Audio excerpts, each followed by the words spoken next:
ready, Jerry? I'm ready. Just want to make sure you're ready, brother. Show me the money. Oh, you didn't know? Every day I'm hustling. Every day I'm hustling. Every day I'm hustling. Put my shoes on, you wouldn't last a mile. Summertime, wintertime, I'm on the grind. Yeah, I got the ring, I'm the champ, I'm the genie of the lamp. This is the gift I was given, so I just live by my hustle.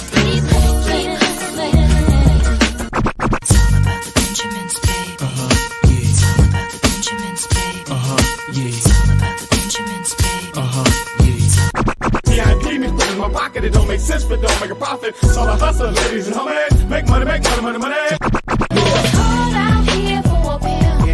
Really tryna get this money for the real. I want to find a thing to save my life. So I hustle.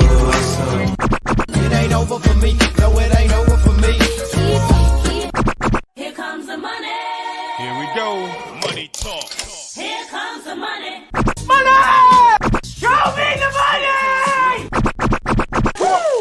Okay, let's go smoke that joint.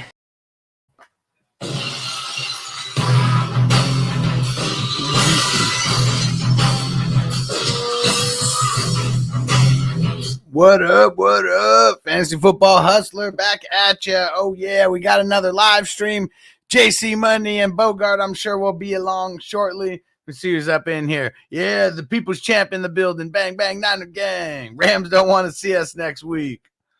And Dion, crazy game right now. Rams need to put some points on the board here. What happened? What happened? The Bucks. All the road teams have won so far. Anthony, really unfortunate for the Buccaneers. How are they to know the opposing team would keep throwing it to the same player? They got cupped. Hell yeah, man. Cooper Kupp, what a beast. The Stone Cold Cup. Oh yeah. Now let's see. How do my team? I mean, most of my guys are in this game that I got going in Super Draft Pro.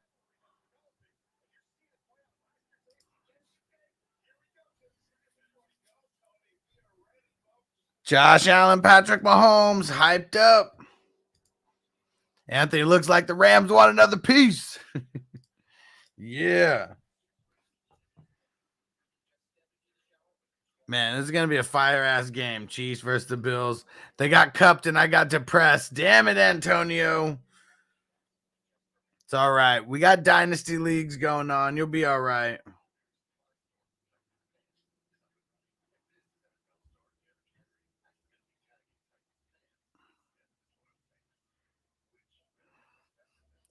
Derrick Henry.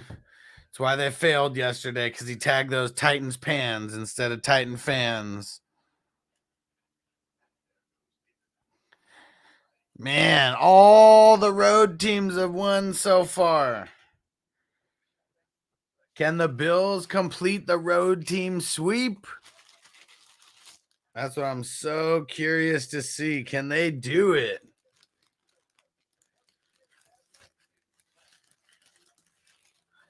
And Anthony, I'm getting smacked up. No 6K for me. Damn, bro. That sucks. Anthony said, oh, I didn't know. Road dog.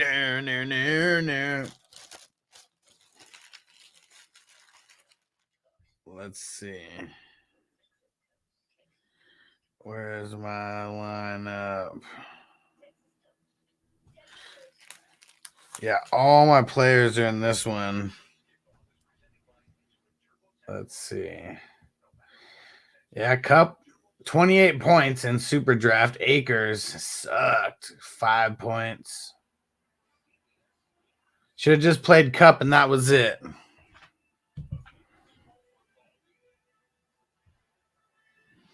Here we go. Let's fire them up. Predictions. Throw those predictions in.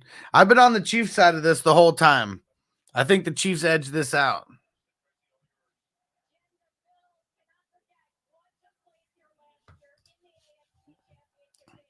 When the Bills got whooped up, they can't forget that.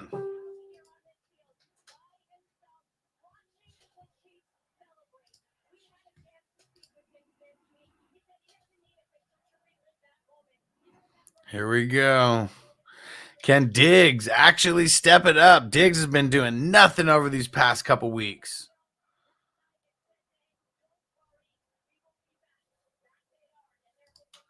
And David said Akers tried to give him the game. I mean, 2 fumbles. Ronald 35, Bills 35-31. All right. That'd be a lot of points scored on for our fantasy purposes. And we need it. We need it. Here we go. And Bills getting the ball to start it off. Is the Stallion going to come out swinging?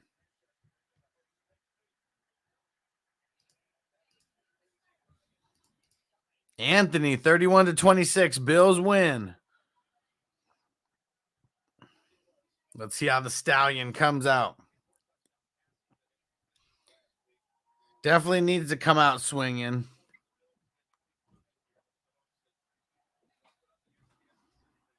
They definitely got to get Singletary involved.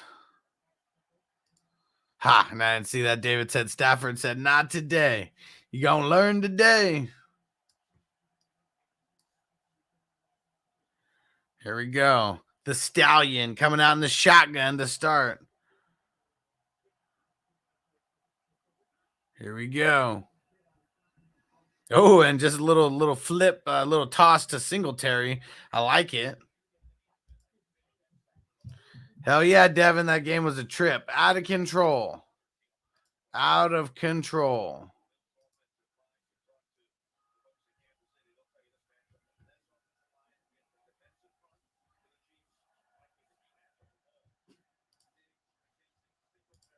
Yeah, Nigel, good looking on the super chat, bro. Let's set that super chat trend. Let's get it. Tino in the building. 49ers versus Rams. Gangsta. All California. All California in the NFC. Oh, Knox, come on. Anthony said OT. I know, David. What's up with that? Knox dropping it? It's right in his gut. And right in the stomach. Anthony said the Los Angeles 49ers. And Nigel, 3 games, winning by 3 field goals. That's a crazy week. Hell yeah, it is. Hess in the building. Perfect timing, bro, because we about to smoke. You got perfect timing. About to start a little puff give in this motherfucker. Man, ain't nothing wrong with smoking weed. Weed is from the earth. God put this here for me and you. Take advantage, man. So put that in your pipe and smoke it. Roll a fatty for this pimp daddy. Smoke weed every day.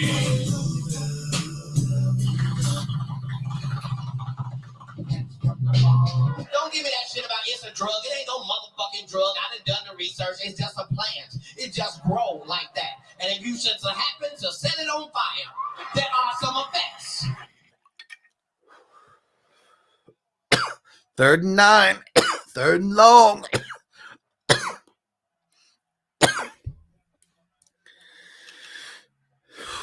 Uh-oh. This is a spot where they could go for it.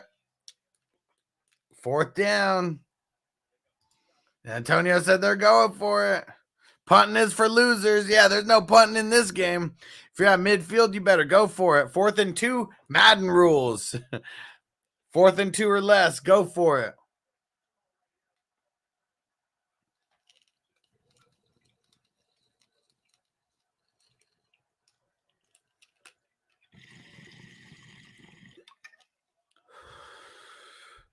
Here it goes.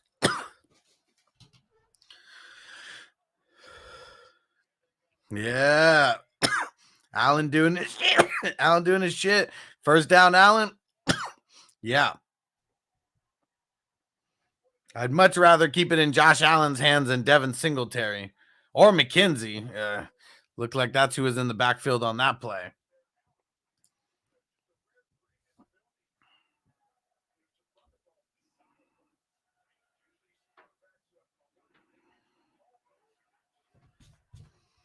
Here we go. Here we go.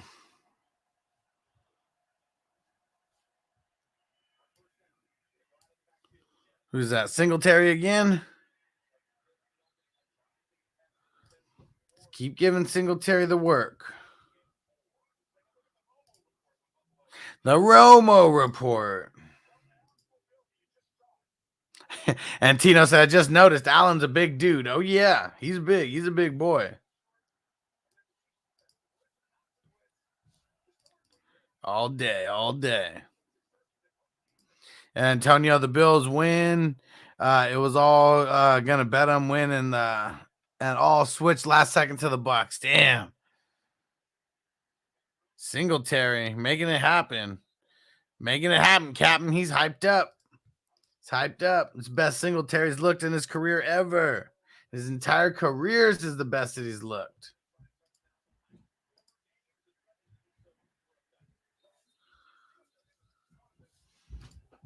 Let's see it, Singletary.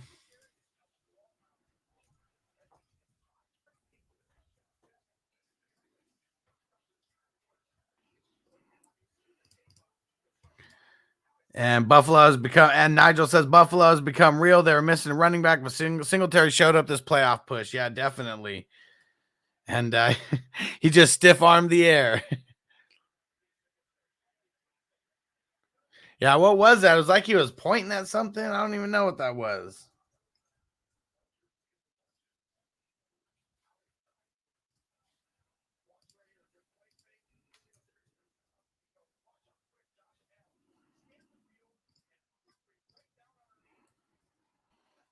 Yeah, they're just going to be getting rid of that ball quick. He better. Let's get Singletary the love.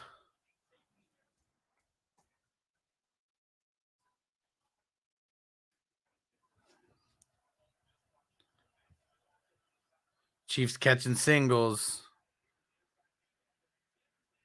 Whew. In that red zone. I know Tino said, damn, Chiefs can't stop them. Not on this opening drive.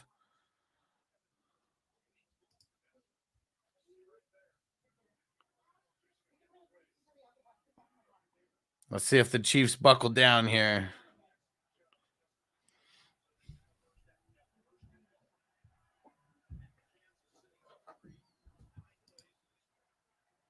Here we go. Josh Allen, the Stallion, on the 3. Ooh, looked like he was going to run it and then just try to throw it to Diggs. Is weird. Hess said rolling 30 pre-rolls for a family trip to Vermont this week while watching Singletary roll all over KC. Let's get it. Let's get it.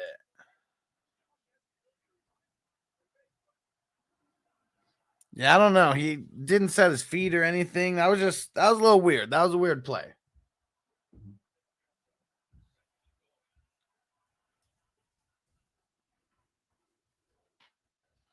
Here we go.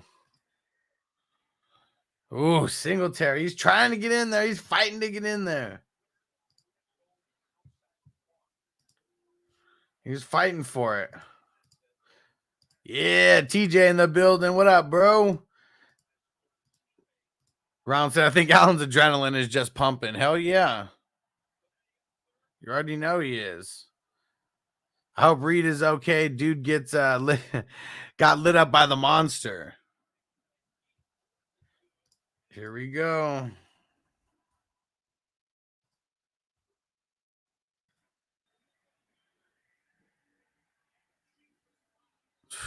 Shutting them down.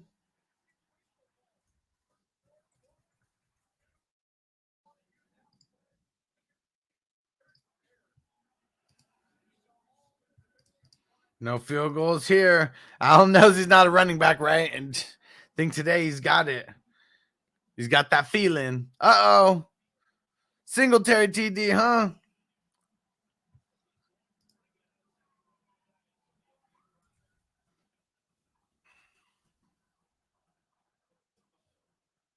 Here we go.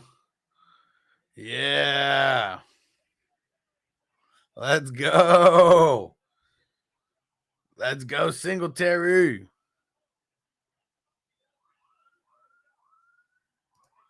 And TJ, think Brady comes back for another year? Yeah, we talked about it on the stream earlier. Yeah, I think he does.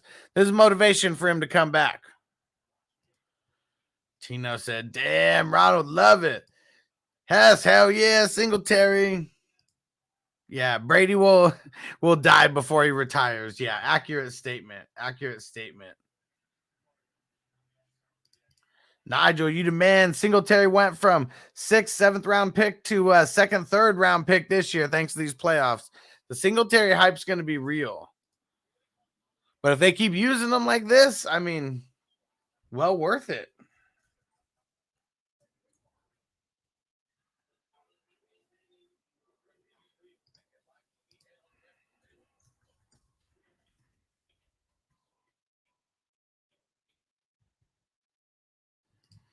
Here we go.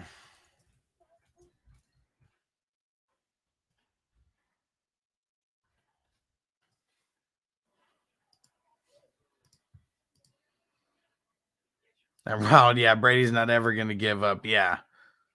Or he is Mike Davis next year. Yeah, both possible. He could totally be Mike Davis next year. Now, I don't think if he stays with the Bills, he'll be like Mike Davis. And Math Quest at this rate, I think the Bills will next punt will occur in 2028. Yeah, they've been looking good. Let's see what Mahomes can come out and do with their first drive.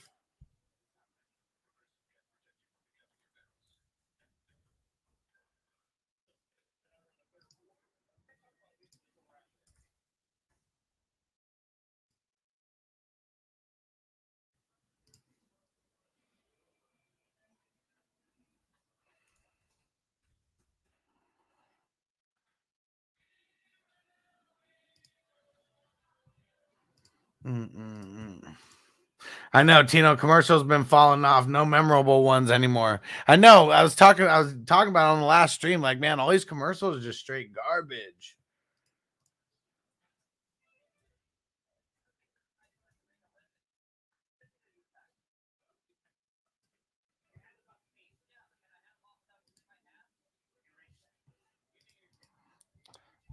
All right, it is almost time to smoke. Setting up shit on my YouTube stream right now that I totally forgot to do before I got on the stream. Slacking in my mackin'. It has said 50%. I end up in LA for Super Bowl weekend. Weed Map's having a big party. I like it. I like it. Yeah, I'm sure there's going to be a grip of stuff going down. You let me know. Let's see. Where are we at?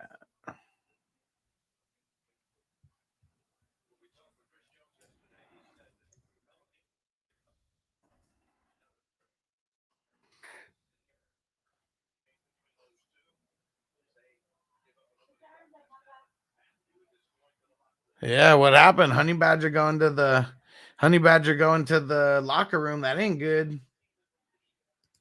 That is not good. Yeah, you let me know, bro. And Ron, I'd like to see Diggs in this one. Yeah, you better do something. Ooh, Pringle returning those kicks. I like it. And Nigel Skip Bayless, so pity. I love it. Here we go.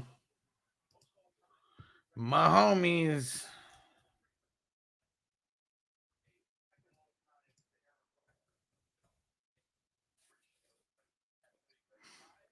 Here we go. Tampa's got to come out swinging as well.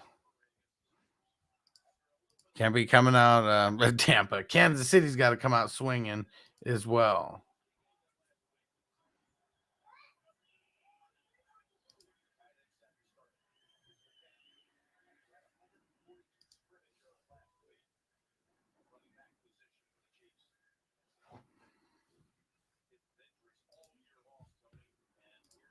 Let's see it. Let's see it.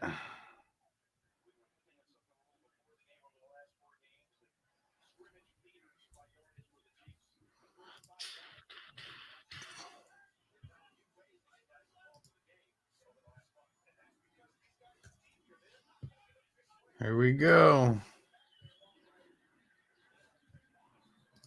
Here we go.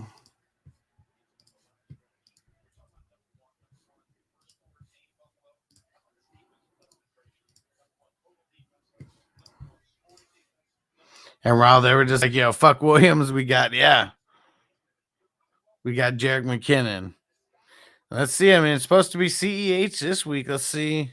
Yeah, McKinnon's out there. Yeah, I really want to see the Bills, Bengals, either of those teams versus the Niners in the chip. That'd be dope. Yeah, I got those two high safeties out there.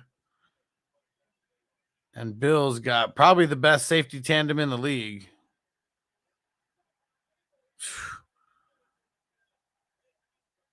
Patrick Mahomes is so good. Yeah, Ronald, classic Mahomes. On the first drive, doesn't even wait.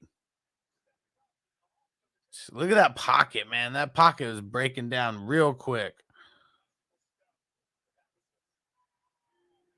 Can't make that pitch, coach. Mahomes can make that pitch.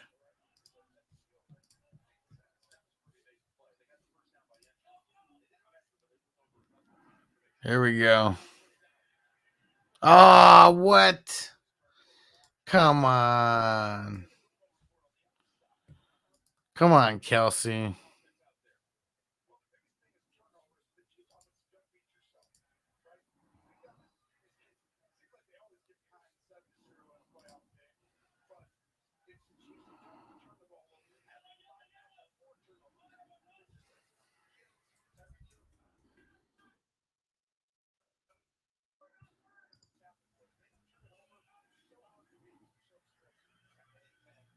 Jerick McKinnon is keeping things rolling.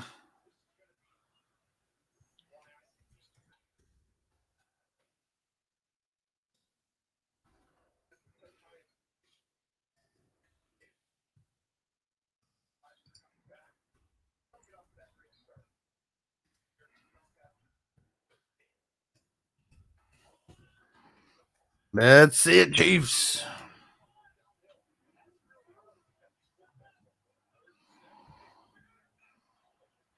Yeah, and Ron said, yo, I dig the new background. So it's not new. I just don't use it that often.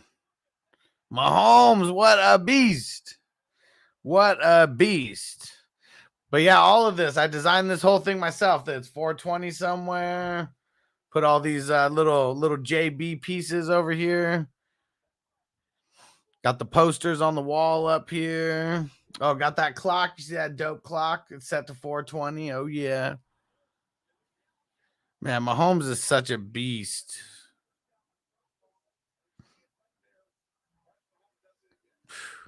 So good.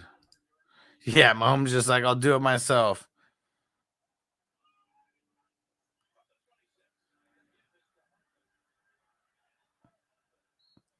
I mean, if every play that they're going to get is going to get 5 or 6 yards, I mean,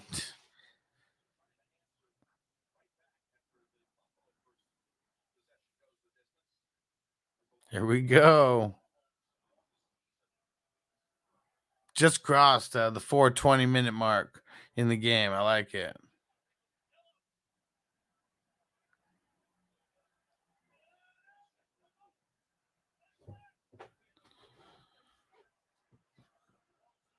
Pringle coming across. Mahomes. Oh, avoiding the hit. Getting to the sideline. First down. Man, Mahomes is the man. Ronald, yeah, the lava lamp. Oh, yeah. And then let me see. Actually, which way is it? Got the binger right there. Got the ashtray. Got the lighter on the desk. Oh, yeah. Got the whole thing. It's all about the details. But it looks like they're struggling to make it happen under the stress. But Allen was just like, yeah, I'll take those yards. I mean, that defense is bringing the heat on Mahomes.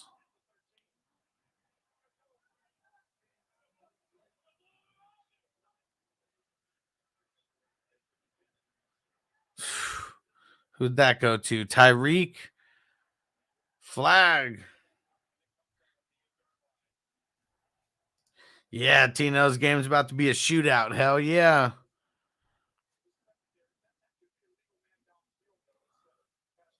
What was it?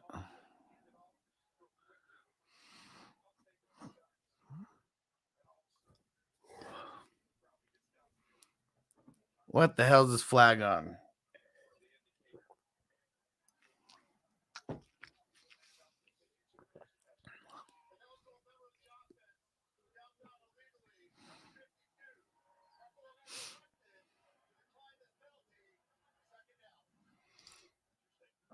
No, said I hate those kind of stupid bullshit penalties. Yeah.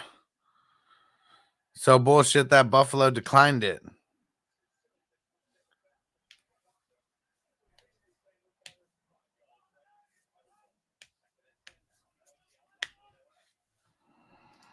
Let them play. Let them play.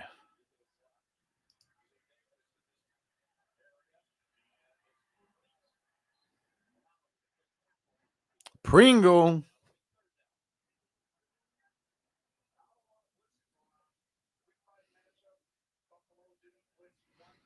Come on.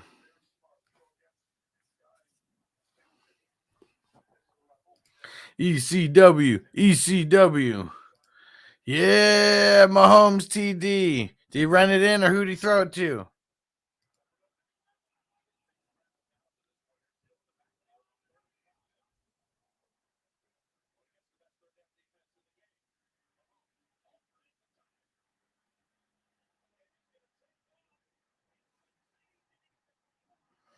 Yeah.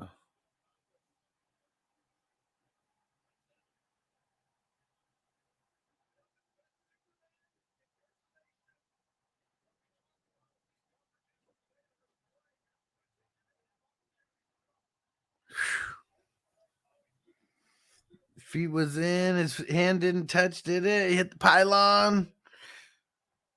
Man, his knee was like so close to touching the ground right before he hit it, but good to go.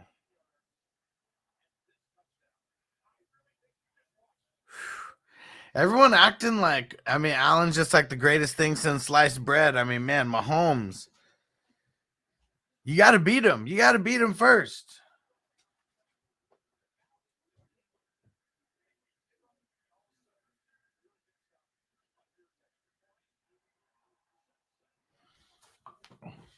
Need these other fuckers to come on so it's not just me in here talking.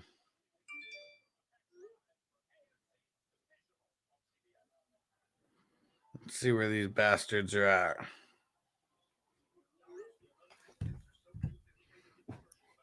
All right, let's try one of these Amura sticks. And Tino Chiefs marched up the field like there was nothing, nothing against that safety duo.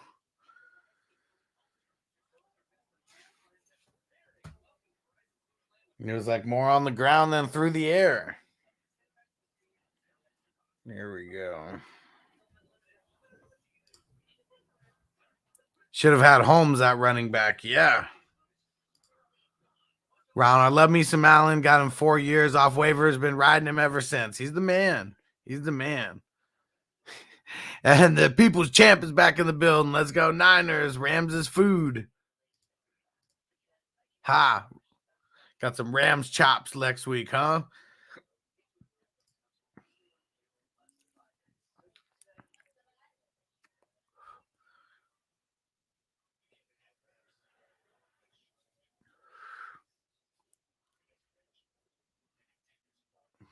Damn, and damn Bogart telling me, let's just start at the beginning of the game. Where the hell's he at?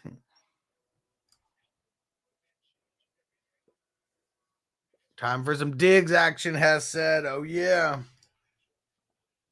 Yeah, and Antonio says, go 49ers. Fuck the Rams.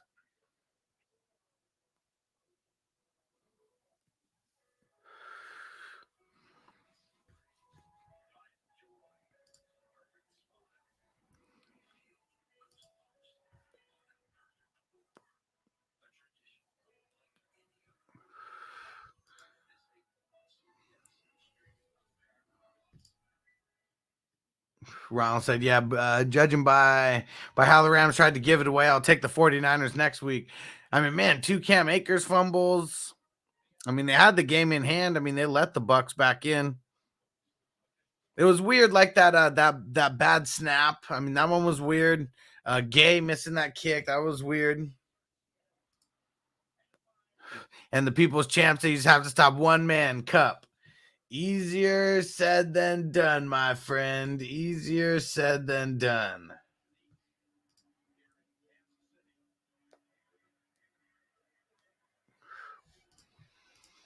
And Tino 49ers tried to give it away to the Cowboys, but they flopped as well. Yes, sir.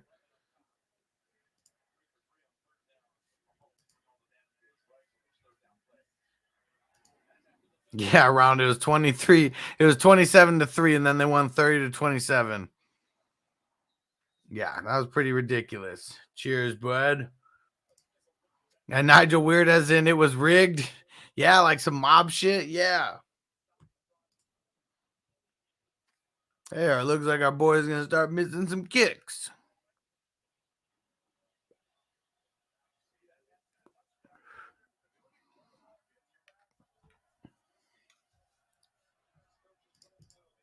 And People's Champ Vegas had to hit the spread. Oh, yeah.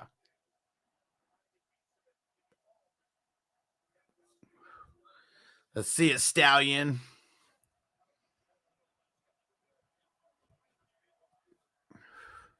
Play action. McKenzie.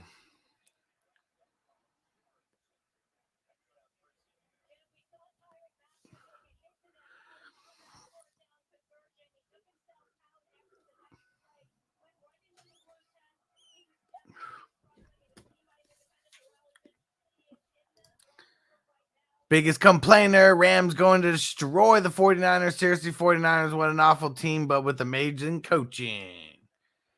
Tino said, stop, guys. I can't handle sports being fake. WWE being fake wrecked me. And Ronald said, stop this wide receiver as running back bullshit.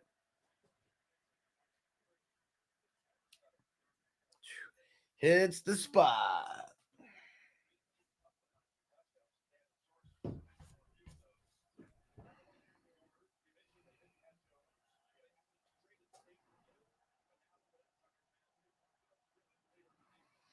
Yeah, no honey badger. That's definitely going to make a difference on the D.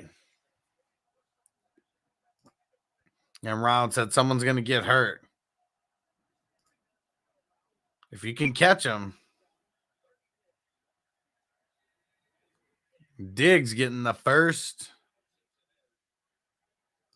And People's Champ says we own LA. It's basically a home game for us next week.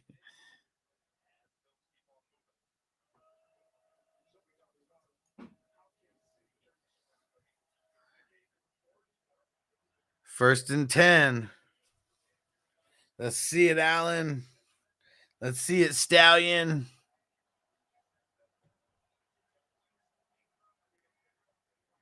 Play action again.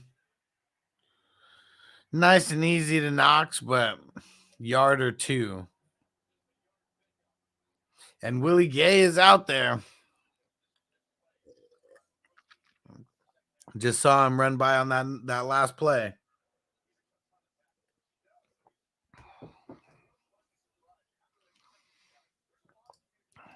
People's Champ SoFi flooded with red jerseys. Let's go. Diggs is 2 for 6. Yeah. That's bad. That's bullshit.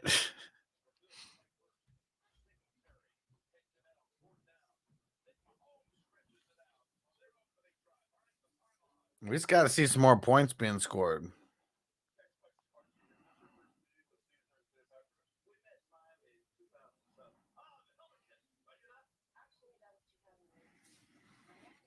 These dumb commercials. I'm gonna go refill my water, and you guys watch this Super Draft Pro commercial while I go refill my water. In a world where hope was fading and isolation was growing between friends, family, and fun, and people began to yearn for a better way to earn. Okay, we've had enough drama in recent history. It's time to reconnect, kick off the game, and play to win cash and prizes. Super Draft Pro is the official fantasy partner of Caesars Entertainment. Yes, that's Caesars. This isn't your grandmother's bingo night. Imagine the exciting chance opportunity of Las Vegas, only bigger, in the palm of your hand. And imagine the energy of the crowd and the love of your favorite game, connecting you and literally every single person you know playing daily fantasy sports, all while getting paid. This is SuperDraft Pro, and you can stop imagining. Experience it for yourself. Simply download the SuperDraft app and sign up by creating an account. Be a player, or be a coach building teams of players with a range of membership packages that suit your level of interest. And guess what? We know, and you probably know too, that this is a multi-billion-dollar industry with roughly 60 million people playing in North America alone. So, what's new or different about the SuperDraft Pro that's actually a game changer? That's an easy answer. And I literally mean easy. The SuperDraft app is super user-friendly, so playing is easy. So when you play, your chances to win can be easier than other traditional fantasy sports games. It's also set up to level the playing field with our exclusive patent-pending games, which allow you to pick the players you like and the players you trust. This is your draft, your way. See? This really is changing how the game is played. And it's even a game changer for business, because not only can you get paid to play, you can get paid when other people play when you become a SuperDraft promoter by sharing the app. Making money doesn't have to be a grind. Turn your business based at home into your home-based playground, getting paid to play, having fun, wherever you are. Because this virtual model is high speed and low drag, SuperDraft Pro plans to eventually capture the imagination of the world by going global with a simple, proven business that never sleeps. Join the fun. Play, get paid, and tell everybody. Download the SuperDraft and Sportsbook app today. Available on iOS and Android. SuperDraft Pro, rated F, UN. Okay, that's enough. You're done. Get in on it. Get in on it. Oh, yeah. All right, we're back. Third down. Tino said Knox took on half the defense. Yeah, every time he's getting the ball, he's getting swarmed like hella quick. Sorensen sucks. He's definitely lost a step or two.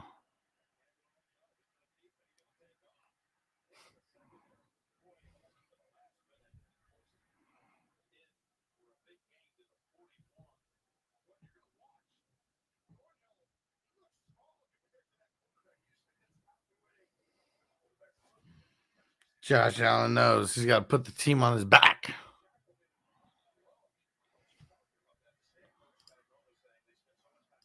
Yeah, SuperDraft Pro, give me money.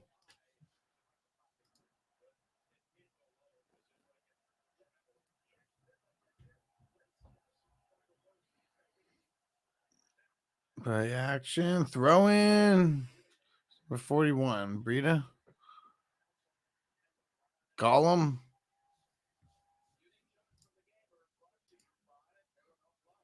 Tino Allen using the Derrick Henry strategy, beat the shit out of the D until they quit. Yeah. Got to keep grinding and grinding and grinding and grinding.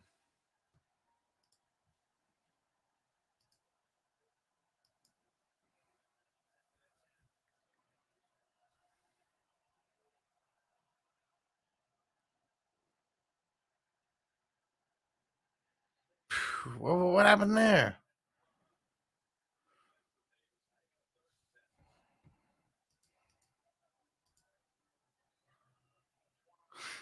Round, we got a good old-fashioned pissing contest.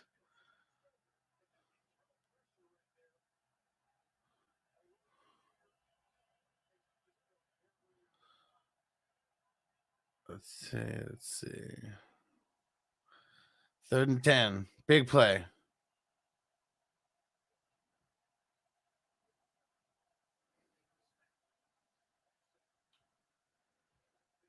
There we go. Oh, he got sacked. Oh man, the whole line just closed in on his ass. Melvin Ingram doing work.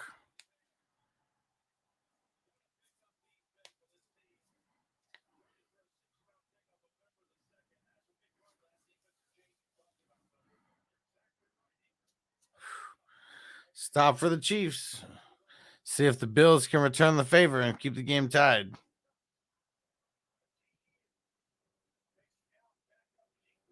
There we go.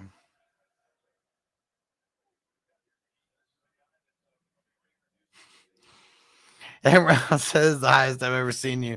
It's just because we've been up all day smoking, the excitement of the games. Oh, Bills on the 1. Whew. I mean, stopping it at the 1.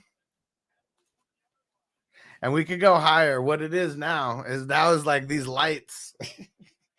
You know when you get like so high and the lights are just like burning your eyes?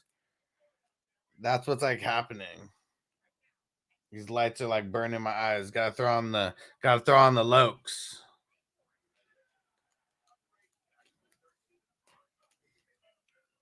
There we go. And Tino said, you can go higher. I believe you. I ain't stopping. We ain't low. And JC Money said he had something come up. We'll see when Bogard is coming. And Nigel said, hopefully the Packers special teams is taking notes. Man, Packers special teams is already at the bar. Drinking their sorrows away. Yeah, I really hate the commercials. That's what sucks. Every time the commercials come on, like puts me to sleep.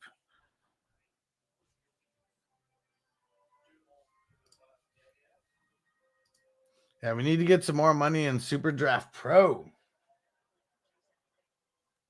Yeah, what did I do? I think I placed two $3 lineups because there wasn't any dollar lineups.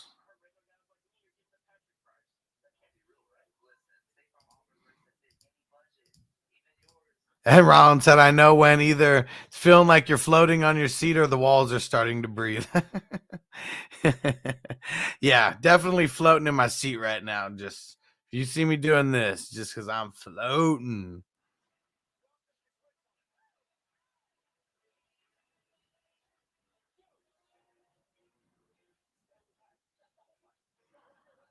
What the heck? The Amazing Race never got into that show. Is that what this is?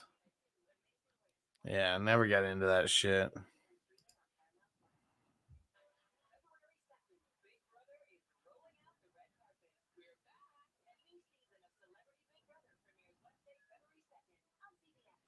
There we go. Let's get back to the action. These damn commercials. Let's see. Chiefs got a long way to go. Got 99 yards to go here. Can they get there? I mean, I was gonna say, can they get their head out of their asses? But the only time they've been on the field, they went down and scored. So that was really the special teams doing by the Bills. Man, I'd love to see a big play to Pringle or Tyreek Hill or Kelsey or any of them. Any of them. Damn, 49 rushing yards for Mahomes already. Most of it was on that one play, if not all. I know one he had like he got the first down. One of them was that huge ass long run. And Pringle dropping the ball right away. That ain't helping.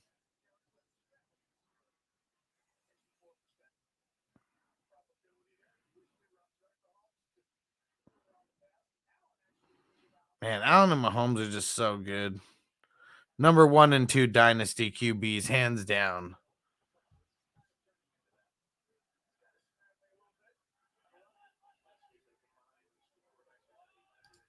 And Nigel said, who's your favorite team left? Well, I mean, it's really out of the Chiefs and the Bills, honestly. I mean, those are my two favorite teams that are in it right now. Love the Bengals. I mean, Bengals are freaking awesome.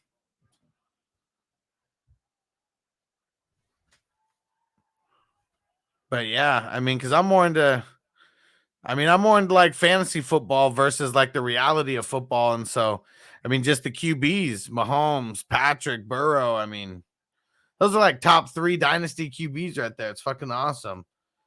Nice. Ronald said, me neither. But I love Survivor. Never got into Survivor either.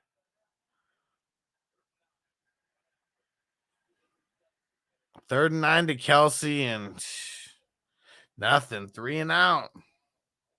And Tino said, I'm calling big play hide this drive. Didn't need it. I mean, 3 and out. They could start off with some really good field position here.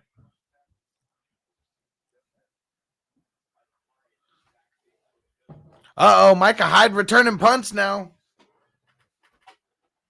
It could happen. Let's see. What was that? Nothing. Fair catch. And Nigel said CEH playing. I haven't seen him. So, I mean, he got activated, but it's been all McKinnon. It has been all McKinnon. Hold on, guys. Gotta fix my light over here real quick. Give me a sec.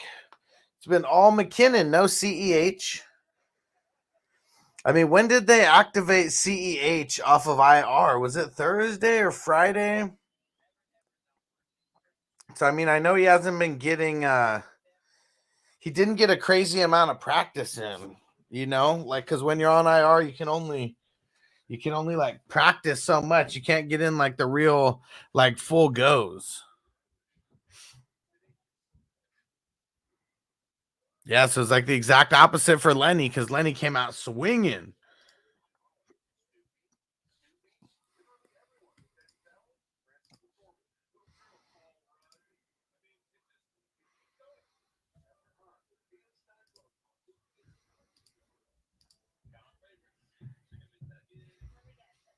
Man, McDonald's looks so good on the commercial, but does not in person, never ends up being as good as the commercials.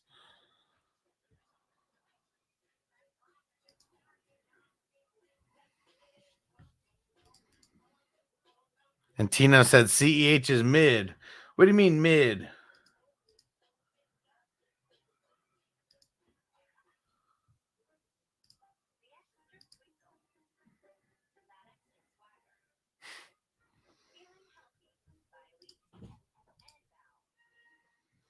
Oh, you didn't know? And Nigel said, got to get a new graphic. You in that hat. I know, because I had this year, but yeah, last year was just, I didn't, the hat was like a special thing. This year, just how we're rolling. Yeah, and David P throwing in the super chat. You the man. Don't forget, we're back at it with the super chats. I'm giving away 2 of the Fuck Team Defense shirts to Patreon members, YouTube members, like anyone who's in the giveaways. But that's who it's going to be for. So if you're doing any super chats as well, those go towards same thing like before. Those go $5, get you an extra entry.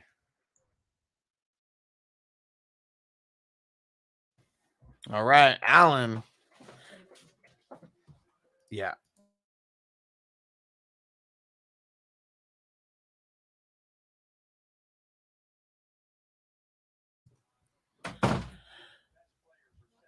So we already got some good field position for the Bills. I mean, they're right damn near at midfield right after that Singletary. I don't know, what was that, like 4 or 5 yard run? Oh, yeah, and Tino, yeah, CEH is an okay running back. Yeah, definitely a mid-level RB. Nowhere close to a top-tier guy. Going back to Singletary again, huh? Chiefs shutting that one down.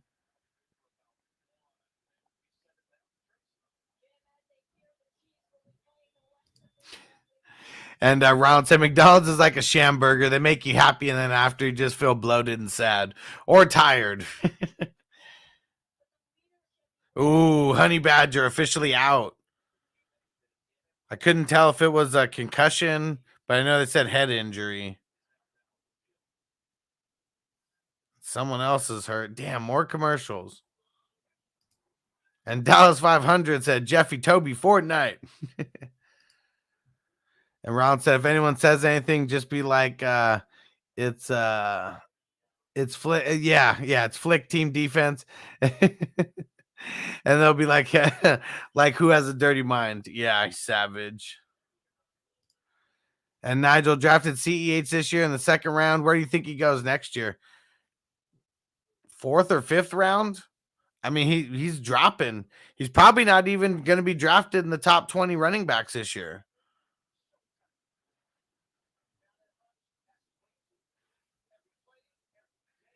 Yeah, I mean, there's a lot of running backs that are really going to drop off, for guys, 2nd and 3rd round guys. Yeah, guys like CEH definitely going to go drop down to the 4th, 5th, maybe 6th. Kind of like the way that Swift was dropping. And Tino, third next year, people will will still believe in CEH. Yeah, for sure. Depending on how much of a truther you were.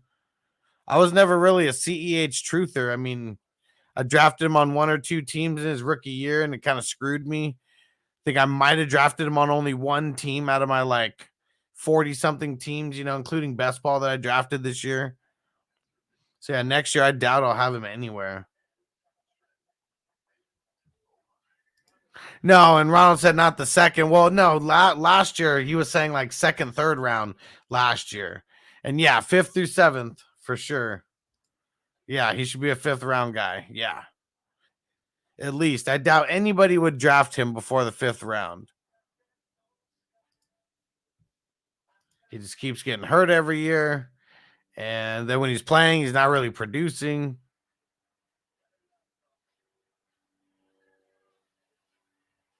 I mean, Jerick McKinnon, he's looking way more nice right now than CEH has ever really looked. CEH maybe had 2 good games his rookie year that we could remember where he just balled out of control.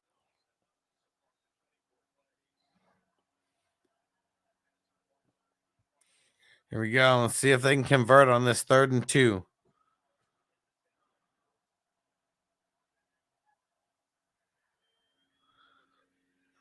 Completely shut down.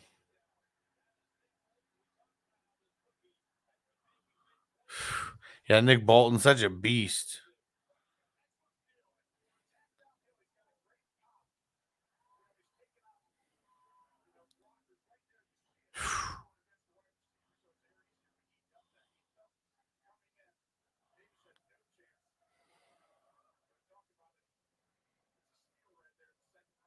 Punting.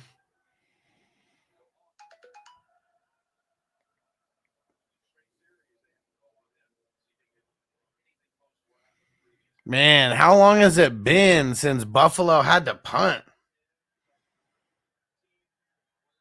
Because they didn't even punt at all last game, did they?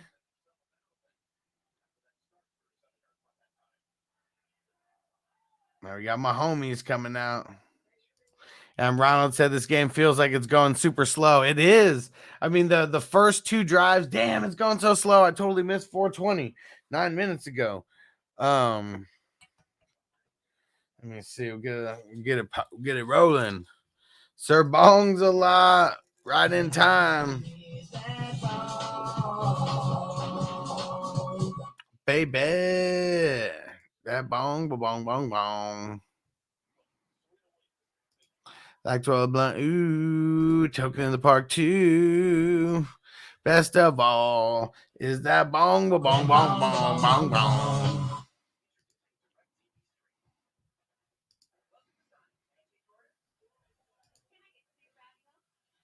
And Ron said people have been believing that running back is going to be Jamal Charles in KC since he left, and it hasn't been happening. Yeah. Chasing that Jamal Charles, Larry Johnson. I mean, those are the last real good running backs that they had. That bong. Nigel, you the man, bro. Let's smoke it up.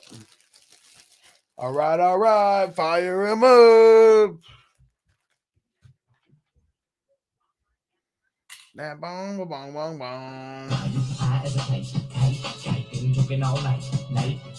All night long. Let me hit that bong. Baby. And Ron said Larry Johnson was awesome. Hell yeah, he was. Dude was the man. And Ronald, I got his jersey, but it's screen print, not sewn. I mean, it don't matter. I mean, you know, obviously when we're younger, we care about that. But I mean, I've got a Keenan Allen jersey. It's fucking screen print. But I got him to sign it. So it may, I mean, it's something, you know, probably never really gonna sell it anyways. Like Keenan Allen jersey is not gonna hold too much value. Kells. Yeah, it's Kells. There you go. And Tino said, Nigel keeping the lights on. Nice.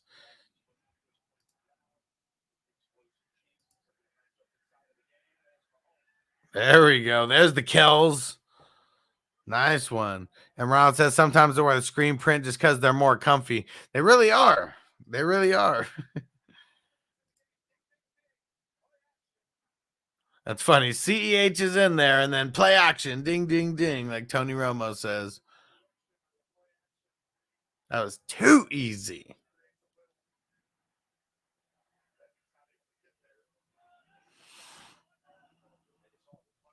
Come on.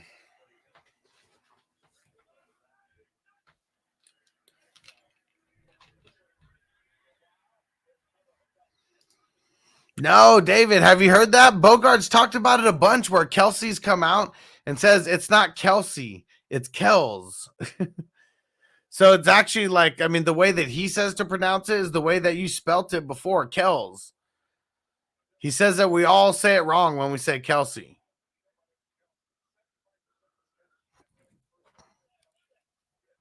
But they haven't cared enough to like bring it up. Like they don't really care. They're just ballers. Uh-oh, Mahomes on the run, has to sidearm it. And good to Tyreek.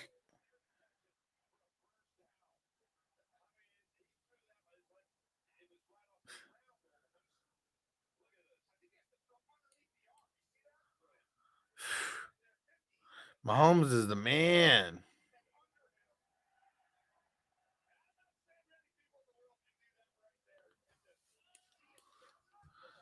That sidearm action. You're skipping rocks over there.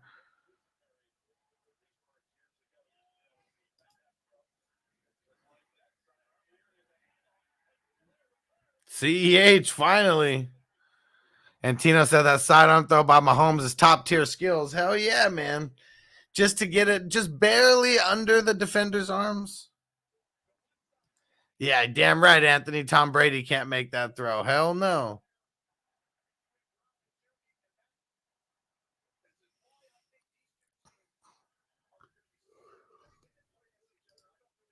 He looks like Sproles.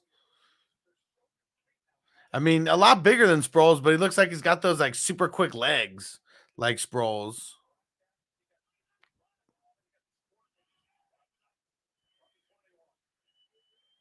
Uh-oh. That was a bad play. Making Hill lose a couple yards on that play.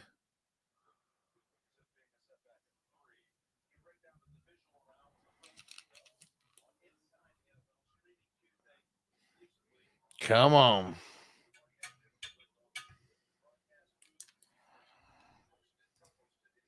And Tom Brady would have read the defense, just never would have put himself in the situation and need to throw it sidearm. Yeah, that's how great Tom Brady is. Yeah, fuck Tom Brady. And Nigel, Singletary over him. I trust CEH more. Am I crazy? Well, I mean, as of like right this second, like I think we'd all want Singletary more than CEH. Next year is going to be a different story, but I feel like I'd rather have Singletary over CEH.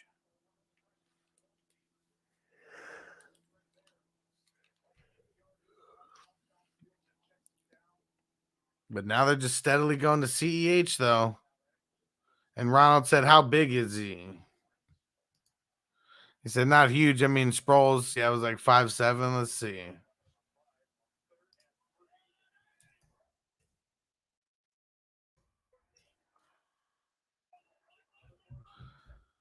$5'8".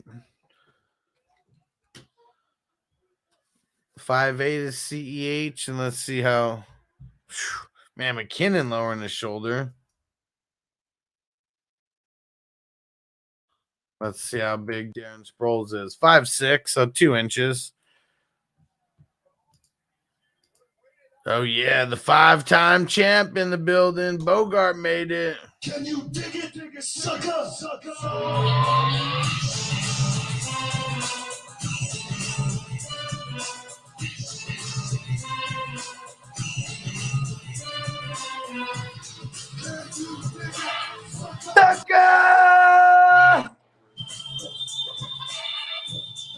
Booker T's the man.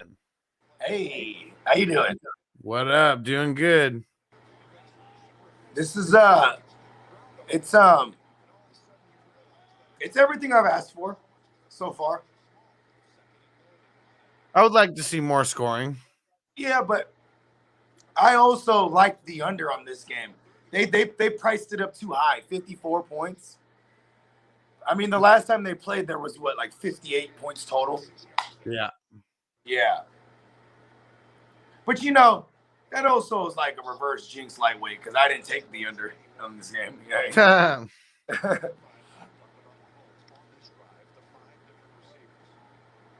I need Buffalo to cover, and it'll complete a parlay I had earlier today with the Rams to cover and the Bills to cover. Sweet. Yeah. Yesterday, I'm mad at myself that I was on the Niners plus. The Niners -6. I didn't bet it.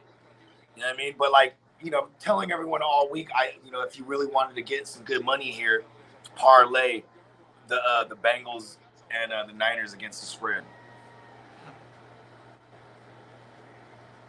If Buffalo wins this, man, it's a road playoffs, a road divisional weekend. Yeah, it's pretty nuts. Ooh, holding defense. Do you know all the hand signals at this point in your football life? No. Me neither. No. Me neither. And I'm really bad at reading lips, so it's like I really go like, what was that? Yeah, it's like, I mean, depending on where the flag is thrown and when it's thrown, yeah, you can kind of assume. Yeah, but yeah, if it's something random, I mean, the Fresh Prince of Bel-Air. That was a super tough little 4-yard run right here. Yeah, he's a wee little tyke. His helmet looks too big for him. And it was on Hill. It was on the person covering Hill, not Hilaire. Oh yeah. Nigel said, "I need the Chiefs to win straight up." There we go. There you go, Nigel. Let's see. Did I leave CEH in for this? This is what I'm talking about.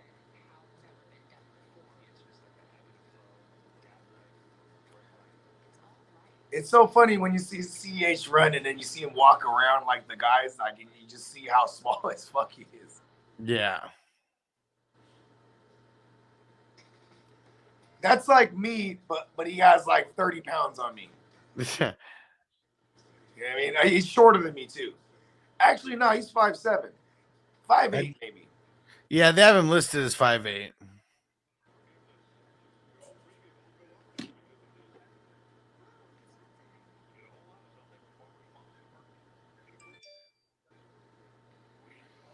Man, we were talking about it earlier. These commercials, they're just boring as hell now.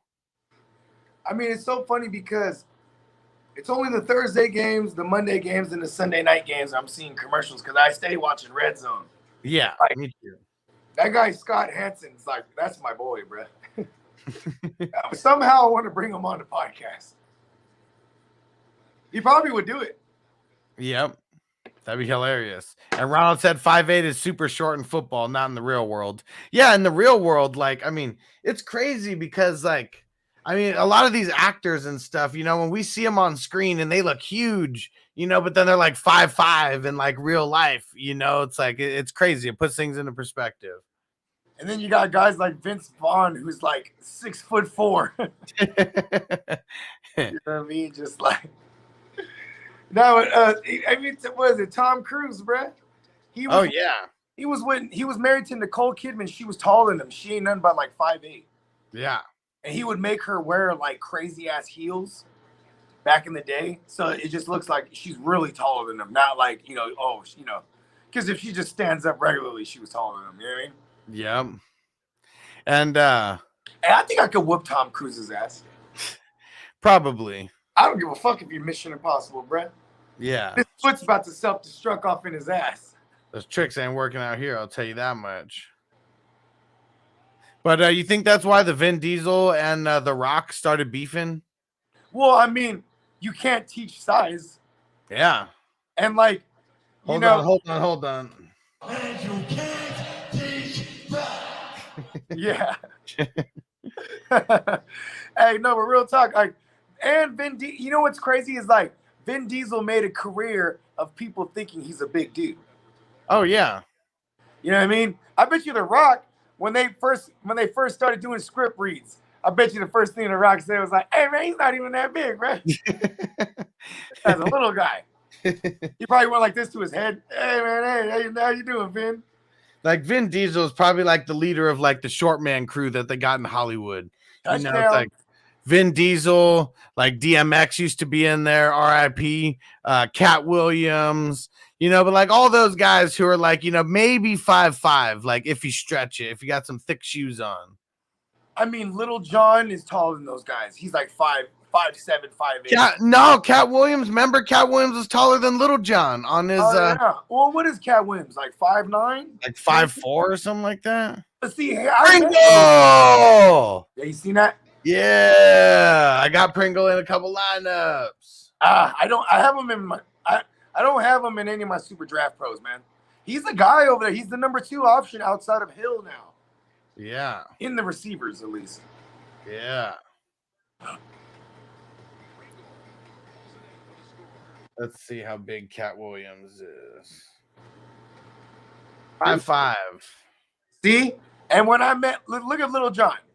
Because I met Little John, mind you, I was on a ton of Molly. And when I'm on Molly, I tend to like be hunched over, like, "Hey, what's up, man?" So like maybe that was it. But he was a little bit taller than me. He's like, I'm 5'7". Oh, 5'6", it says. No, okay. So yeah, I was definitely hunched over. That's funny because I asked him, I go, "How annoying is it when people come up to you and they go, 'Yeah,'" and he goes, "Well, you just did it to me right now." I was like, "Oh, okay, I'm gonna go over here now." I probably should have opened up with, "Hey, I'm a big fan." I just go to him, "Hey, Little John, how annoying is it when people go to you and say, 'Yeah'?" So, look at my face. Yeah. I'm not amused. And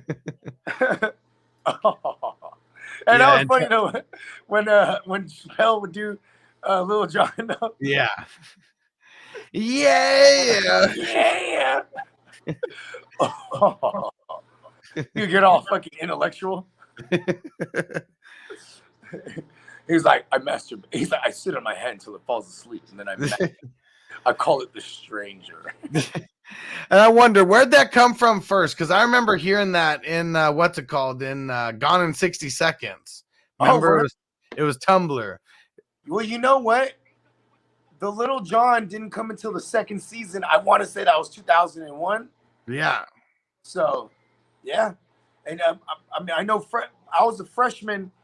I was a freshman going in the summer when Gone in 60 Seconds came out. You're not an Angelina. You don't like Angelina like that, huh? Well, I mean, old Angelina back then. I mean, she was sexy. Yeah.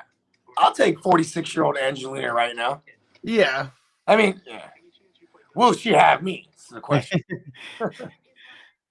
Yeah, you got to go back. If you really like Angelina, you got to go back to like Hackers or something.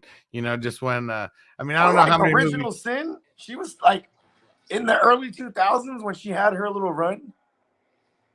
Yeah. Hey, you know what really pissed me off is like Mr. and Mrs. Smith, right? Okay. Like, bro, Brad Pitt should have beat that bitch down. Just, I don't know. I mean, well, she is Salt, I guess, right? Yeah. Agent Salt. Russian. Yeah, and has said Kevin Hart's tiny too. Oh yeah, we know that. Hey, Jamie Foxx goes. If you can look it up on YouTube, Jamie Foxx used to have like a radio show, and he brought on Kevin Hart, and this was like before Kevin Hart was like really blown up, and he was just shitting on him. He's like, hey, Kevin, hey, he's like, when you stand up right there and I sit down, hey, what does my nose look like inside? Oh shit. And Ronald said, I'm 6 foot, 200 pounds. Cat Williams would kick my ass. No, I disagree. I don't think Cat got rocked by a little kid. Remember that? You remember that? A little 12-year-old beat his ass? Yeah, I mean, that 12-year-old was huge. Well, I don't think they got into a fight, did they? I think he was just talking shit to him, or did they get into a fight? I think like they got into a tussle. I don't know. I don't remember it clearly, but you know, in my version, like he got his ass beat. I remember just hearing the story later, you know, because everyone was talking shit about Cat Williams, and then we see the kid that it actually was, and he was like, first off, how am I to know this kid's 13 years old? This motherfucker's smoking a cigarette, cursing up a storm. He's like twice the size of me, and got a full on goatee. He was a crack dealer, bruh. That's why he was mad at Cat Williams. He's like, "Where's my money, bruh? Quit catting." Out here, for those y'all that don't know, in the Bay, when you're a cat artist, that means you bullshit. You be catting, catting off in this motherfucker. Diggs again ain't doing nothing. He got that little catch right there, but yeah. What's up with it? What, you think he's hurt? Think he's playing hurt? No, I just think, you know, if you Diggs is a finesse guy. And he's but what's crazy about him being, I say he's finesse because he's one of the greater route runners these days. I used to call him a poor man's Antonio Brown when Antonio Brown used to play still. You know what I mean? Yeah. But then like he's also what's crazy about Diggs is like he's always at the top of the league in contested catch rate. Right. But he's the finesse guy, which is crazy. And then like with that said, it's like just jam him at the line. You know what I mean? Just jam him at the line. Fuck him. His timing. That's, you know what I mean? That's what they're based on. Yeah. And MathQuest said Dwayne The Rock Johnson should make a 2024 bid for the White House. Did you guys see that TV show that they made about him, Young Rock? I mean, Hey, what's up, Noble? Yeah. The whole TV show is like, it's like him doing not a debate, but it's like an interview, but it's as he's running for the president. Oh, that's what the whole show is. With narrating, it's just like him talking. Get out of the water bottle, please. So they make it present day where he's running for president, but he's telling his life story. No, it's in the future. So I mean, it's not 2020 because they bring it back. I actually just watched the last episode, and it was like a Christmas episode, and they bring it back to like 2021 or whatever. So it's like, I don't know, maybe when would some of the elections be? Like 2020, 2024, maybe like 2028 or something like that, or maybe the next one after that. 2018, 2022. No, that's what I'm saying. So maybe it's like so 2026, then 2032. There you go. So it's probably something like that. Oh no, 2030. And then it's him going back, just telling stories from when he was there's some stories from when he was a kid, some from when he's like a high schooler, and then some from when he's in college. But it's pretty dope because like you get to see like Andre the Giant in there randomly, and because showing stories about like his what's it called, his grandma's wrestling I was gonna say the Wrestling Federation, but I'm blanking on what they call the companies. Oh, they had she had a little wrestling organization. Yeah, cool. So she had it started with the High Chief Peter Maivia, and that was his. It was his company first, and then when he passed away, it was the grandma who took over it, and then that's where Rocky Johnson was. You know, when he was going back and forth to like WWF. Okay, and then he started tapping the daughter. Yeah, nice. He got in there.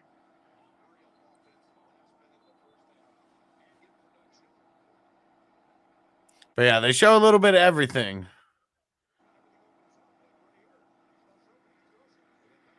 Yeah, they don't show too much of him in college, Ooh! but My man Gabriel Davis, let's go. yeah, I'm in the money for sure. nice. No, I mean like getting in in one of the leagues. Yeah. Because I have Pringle and Davis, and I'm already winning. That's I think he's done too, actually.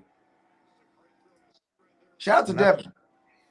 And that's what I meant to go see. How many I know I should have played Gabriel Davis in Super Draft. I know, me too. Davis and Pringle were like, there you go. Man, this game is awesome so far. Like these are the type of playoff games that we wanted to see. I mean, I know come on, the Rams game was a game too.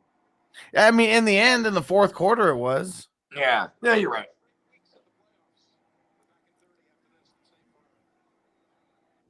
I ain't gonna lie. I thought the Rams were just gonna fuck it all up at the end. I mean, it got really the way close. it was going, and then almost they were seemed just like their destiny to fuck it up. Then they just did what any smart team should do. Is just, you know what, we're going to Cooper Cup 3 times in a row. You know what I mean? Yeah. Because that was big. Like, it was just like, oh my God, they can't stop this guy. Dang it. Well, this team lost. So I got, what do I got in? 2, 4, 6. I got 7 teams that are in it. That one lost. Number 5. Let's see. What about number 6? Shit, it's close. Damn, I need Kelsey. Can I have water, please?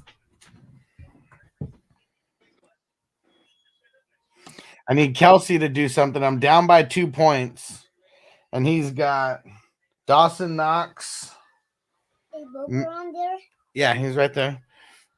What's Boca's team, I'm saying? Oh, no. His team's the 49ers. They already played. Yeah. They won. They played yesterday, remember? Yeah, but is the KC the 49ers? Nope, that's Kansas City. Kansas City Chiefs. Is the blue the 49ers? Nope, the blue is the Bills. And who's the 49ers then? They're not playing right now. Yeah, so one of the teams that I got Mahomes, McKinnon, Jamar Chase, Gabriel Davis, and George Kittle. Nice. He's moving on. Yeah. And I went against Cup too. And the dude's got Singletary, but he's got no QB. So nice. All right. So 2 I'm losing in. Looks like that one I'm gonna make it. Woo! Let's see. How about this number 9? That's on the Bills. Penalty.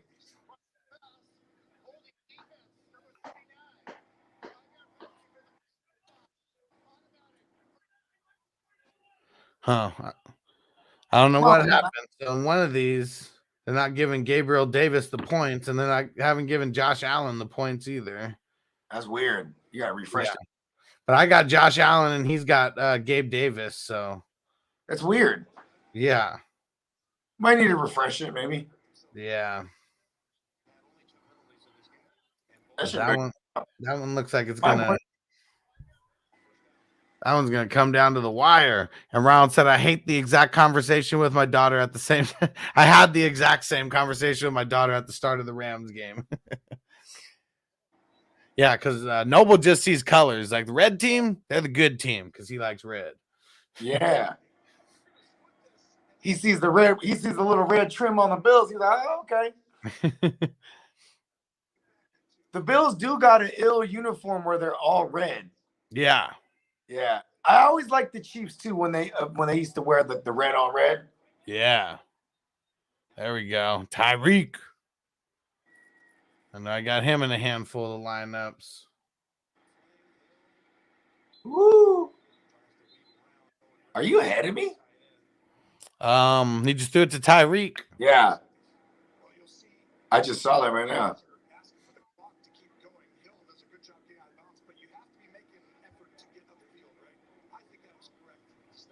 Here we go. 1st and 10, 23 seconds. Trying to get some points before this half. Going to Tyreek again. Okay, so you are behind me then, because I just Yeah, I saw. Yeah, so that was the second one they got to him. Damn it, Antonio! It's tough watching myself lose 1,400. I mean, he still would have had to win. I mean, he needed to win 4 games to be able to get you all that money. I mean, you know, it almost came into fruition. He almost got to the next phase. Because that game, like, being tied with 40 seconds left is a motherfucker. That's you couldn't ask for anything better when it looked like it was, lost to the abyss. You know what I mean? Yeah. I mean, but there's no moral victories in gambling. No. It's either great victory or like a big time loss. Because they're all big time losses. You could have live. He almost live bet that shit back to life too. Yeah. Man, Spencer the Guru in first place in the playoff league. Yep. Wow. Then Smoking Jay, then Peacock, then me. But yeah, I'm done for. I'm still beating myself up that I didn't take the Stallion and I took Rodgers. But I'll stick to it. I had Rodgers going all the way. So pause. Yeah, and Clyde's not really doing shit. I got him. I got Stafford. Lance didn't do shit. Mecole Hardman not doing anything. Beasley either. Really, Devin Singletary and Stafford are the only players that I have doing anything. I need Nick Bolton to get a pick 6. and then Chris Jones get a strip sack fumble recovery to the house. Man, Nick Bolton's so good. Hell of a name.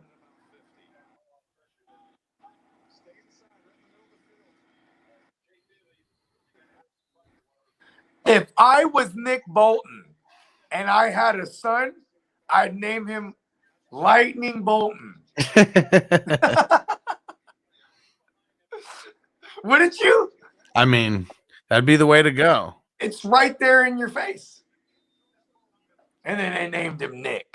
The fuck. Plain old Nick. Nicholas Bolton.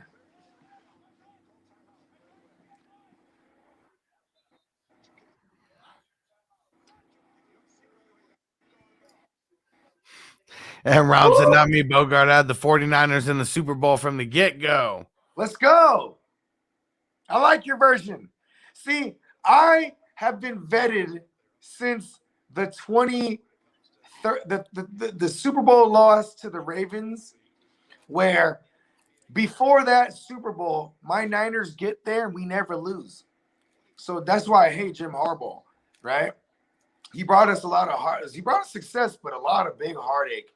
And I was just vetted to like have really, really low expectations for my favorite team. You know what I mean? Yeah. Yeah, because like I was devastated. Like, you know what I mean?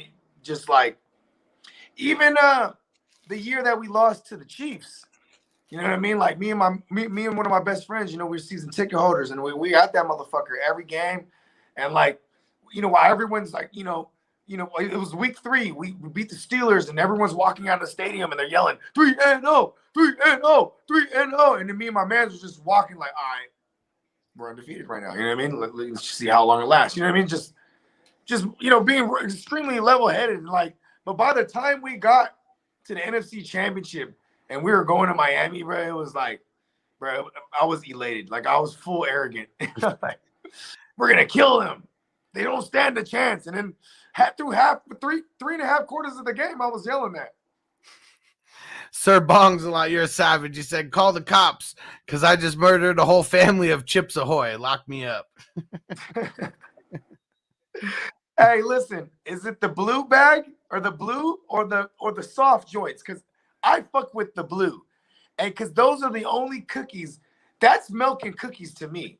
Yes. Growing up, it was Chips Ahoy and milk. Because that motherfucker, you could dunk that motherfucker and it'll hold together. You know what I mean? Yep. Delicious. Damn, Butker missed it. They did all that. Gay, man, it almost came back to haunt them. Gay missing that field goal. Yeah.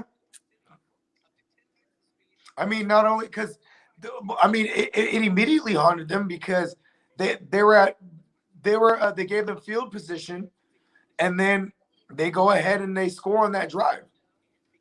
You know what I mean? Sir Bong's lot ain't playing. He said blue with the tall glass of milk. There we go. Yeah. Tino said Oreos over Chips Ahoy, though. Hey, listen, man, I fuck with the Oreos too, blood. Come on, Tino. Here's my thing. I like golden Oreos, and I like the peanut butter joints. And then if you search far and wide, and if you ever see them, you have to get them. They're triple decker Napoleon ice cream Oreos. Have you seen those? Yeah, those are just doing way too much. Fucking fire. It's a fucking Big Mac Oreo. I'm saying, though, throw that bitch. That's the bitch you throw in the glass of milk and you have a spoon. You know what I mean? Remember when the double stuff Oreo NASCAR, like the jackets were like the thing? Everyone's wants to do that double stuff. Yeah. Shit's so funny. That was during the same that was during the Mitchell and Ness era. The Mitchell and Ness jackets with all the patches. Yeah. Listen, the motherfuckers that used to wear the pants with all the patches is funny to me. Yeah. All right, who's ready? Who's ready for some 80s, 90s Super Bowl halftime trivia? Let's go. Yeah. Let me finish this bowl. And we'll get some of these cards out. Hey, you know what's crazy? Is on the way home from LA, you know, the kids are getting restless. So I'm like, all right, let's play a game. I'm going to describe an animal and you tell me what kind of animal it is. You know what I mean? And I'm like, this animal is one of the only animals that's monogamous. It can't fly, and the fathers take care of the unborn child. What am I? And what'd they say? No, I'm asking you. Oh, you're asking me? I'm saying this is just one of them. I'm saying it's a Bogard. Well, I mean, if I throw a tuxedo on, I'm definitely a penguin for sure. But yeah, penguins, bro. Penguins only want to fuck one. That's They're crazy. Like, this is my lady. They give a pebble. They'll give a pebble to their spouse and like a ring. Like, bitch, marry me. And then and then immediately, see, we should look to the animal kingdom and realize that all over it. Right? Okay, how about this? What's the fastest creature in the world? I mean, maybe not creature. I don't know if you can call this an animal either, but it's a thing. Yeah, because it's not the cheetah, right? No. Dang. I don't know. A horsefly. A horsefly. There we go. Because, yeah, I bet those things are just... Hey, so fucking shout out to my man Khalid, the homie Mac Nees, right? He lived for a couple years in Hollister, and this was when Travis Pastrana was coming up. So he kicked it with Travis Pastrana, and they had a homie that rocked an eye patch. And one day he asked him, he said, how'd you get blinded in one eye? He said, a fucking horsefly. It's just zipping through. Wah! I just Googled it, and it said horseflies have been recorded of reaching speeds up to 90 miles an hour. A motherfucking horsefly blinded this guy. Fuck. Because it flew 90 miles an hour into his eyeball. Listen, if it's going 30 miles an hour, bro. You know what I'm saying? Maybe not 30, 50. It don't fucking matter. Okay, how about this one? This is a sea creature.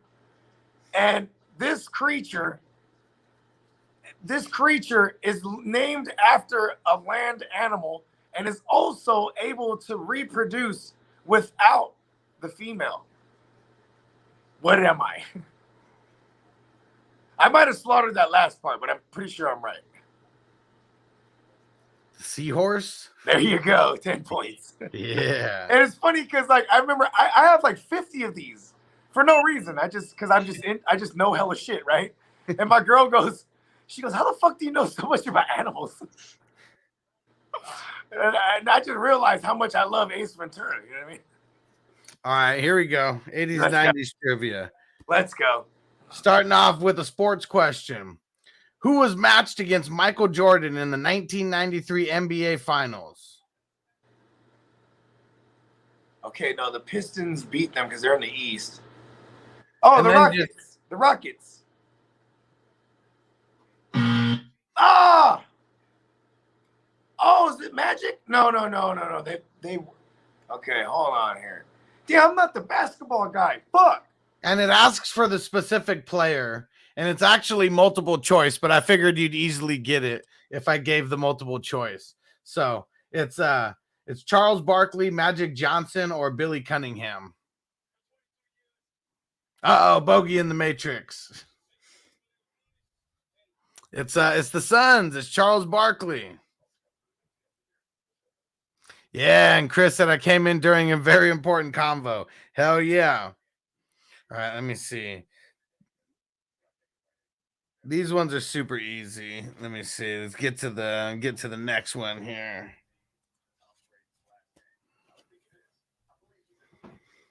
All right, this one's kind of easy, but we'll get a toss up here.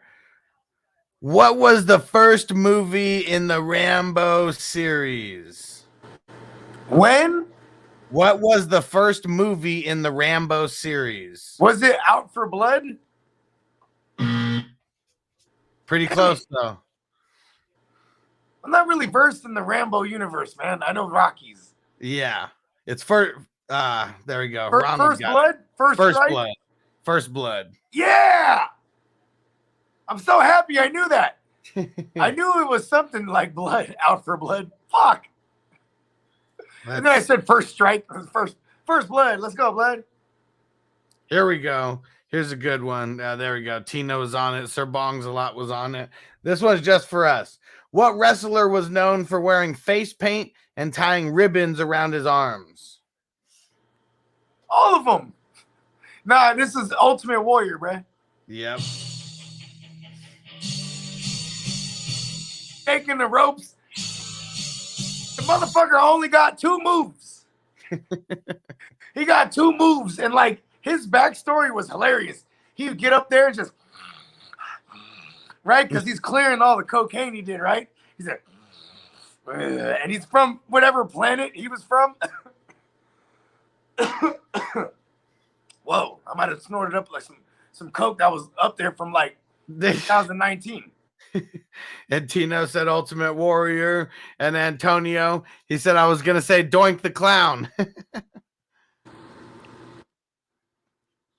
All right, let's see.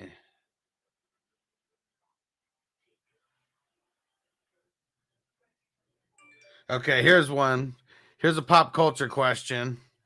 Michael Jackson was severely injured while making a TV commercial for what? Throw it out there, guys. What is it? What was he making the commercial for when he got all burnt the fuck up? All right, so the question was, Michael Jackson was severely burned while making a TV commercial. A Pepsi commercial for the win. Very easy. I knew Bogard was going to get that. And there we go. They all started coming in. Tino, Pepsi, Antonio, Pepsi, Hess, Pepsi. I really like that one that they made, the VH1, the Jacksons. That's a long-ass movie because it was like shit. Yeah, I remember. I remember that movie. It was like 6 parts or whatever, like on VH1, because, you know, it's only like 40 minutes or whatever after all the commercials and shit. It was like a 6-part like movie series or whatever. I got it on DVD since. And Ronald got it. There we go. All right, let's see. Hey, real talk. Hey, that motherfucker wanted to look just like Peter Pan, bruh. Yeah. Like this real. That's so crazy. He went to the doctor and said, maybe he look like this guy.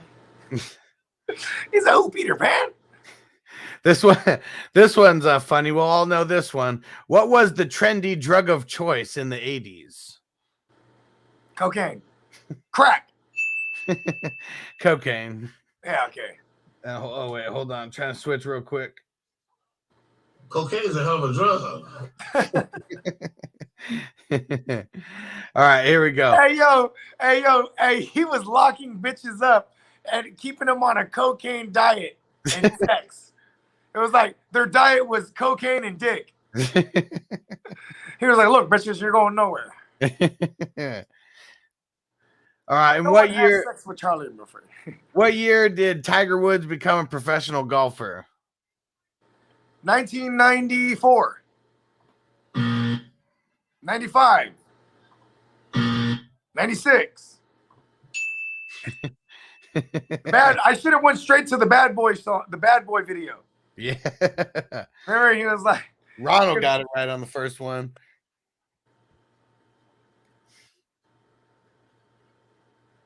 All right, this one's kind of easy, but we gotta throw the easy ones out there too. What wrestler had a signature move called the Tombstone Pile Driver? "Give me the Undertaker for the win." Mark Hamill for bonus points. Not Mark Hamill. Oh yeah, Mark Hamill's the goddamn Luke Skywalker.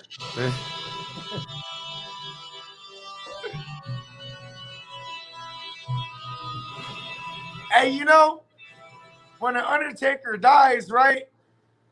And he's in that casket for real. It's almost like it's kind of awesome.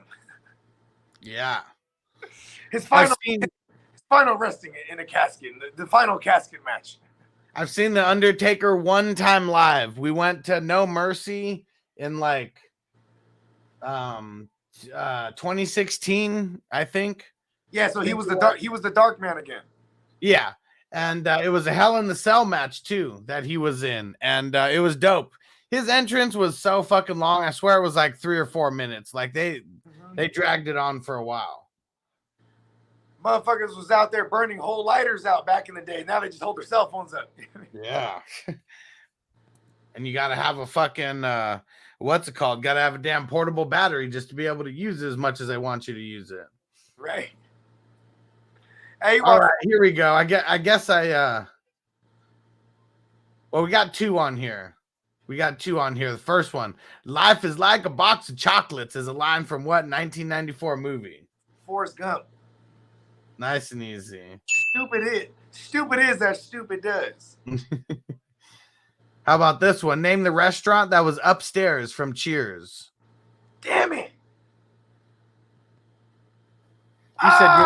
You said you're the Cheers guy. I know. That's why I'm mad right now.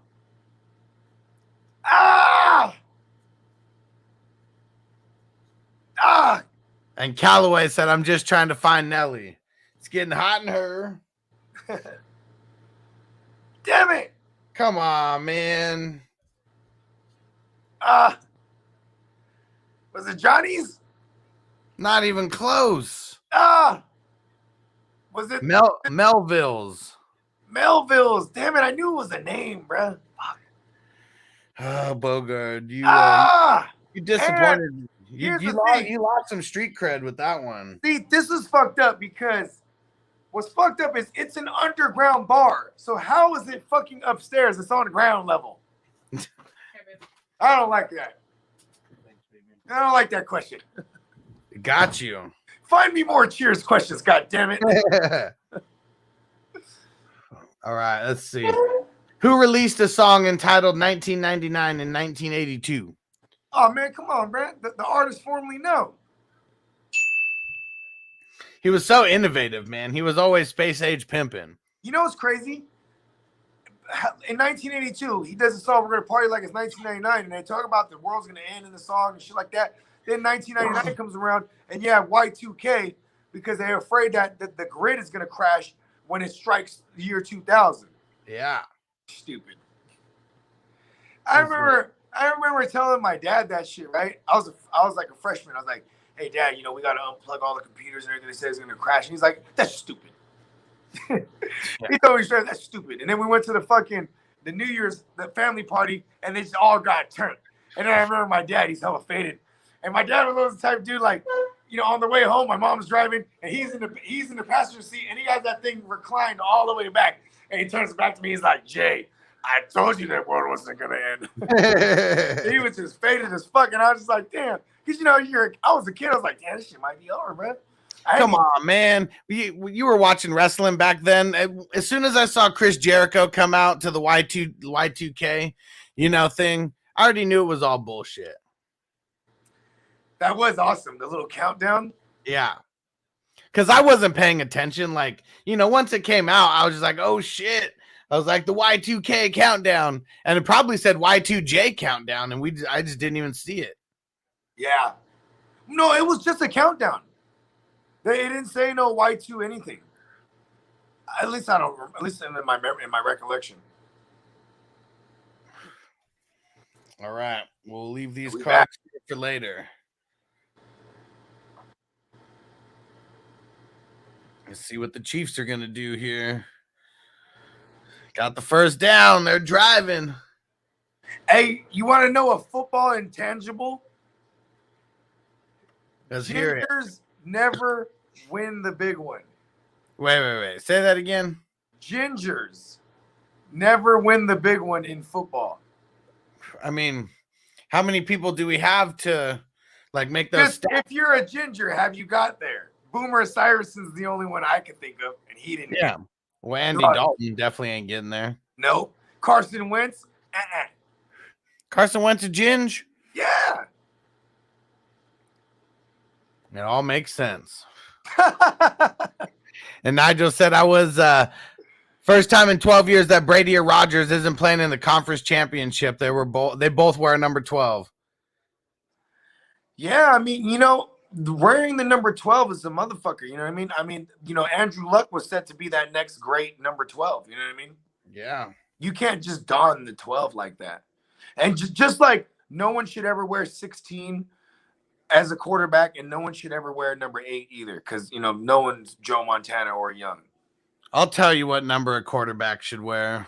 69, dudes. That'd be a dope number for a QB to wear. I remember I had a problem with that Big Sean video, that I Ain't Fucking With You, where he's playing quarterback, but he's wearing he's wearing an 89 jersey because he was born in 89. Yeah. It just annoys me because it's like, bruh, you're wearing a receiver's number playing quarterback, bruh. That shit really made me upset. Probably too much more than it should have. Yeah, Antonio said Josh Allen should be number 69. 69, dudes. Pringle. Oh, no. 83. Who the fuck is 83? Is that the other tight end? I mean, it's got to be.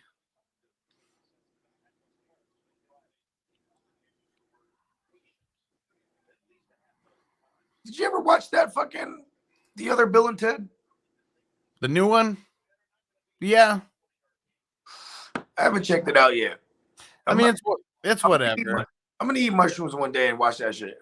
It's probably going to be better doing it that way, for sure. Because it's all right. It's cool for the nostalgia purposes, but, I mean, it's just nowhere in the hemisphere of the first two. And at the same time, too, it's like, that's one of those ones they probably shouldn't have remade, right? Like, I could imagine, well, it's not even a remake. I mean, it's a reboot. Well, I mean, Dumb and Dumber, they should have never done that. Right. Hella years later. They shouldn't. I mean, I liked it being Bill Murray's in that movie? Which one? In the Dumb and Dumber, 20 years later? Okay. Well, I swore I've seen that. I watched it once, and I wasn't paying attention to much of it. You don't know it's Bill Murray. He's just plays the roommate that sells rock candy that everyone comes far and wide for, right? Oh man! And it's fucking the guy. They show him he's wearing a gas mask and he's cooking meth. Oh man! Well, yeah, that's Bill Murray. That's Bill Murray's little cameo and shit. Nice. Have you seen the Dumb and Dumber? No, I never saw that one. That shit was funny, bro. When they're youngins. Uh-huh. Yeah, that shit's actually funny. I never saw that one.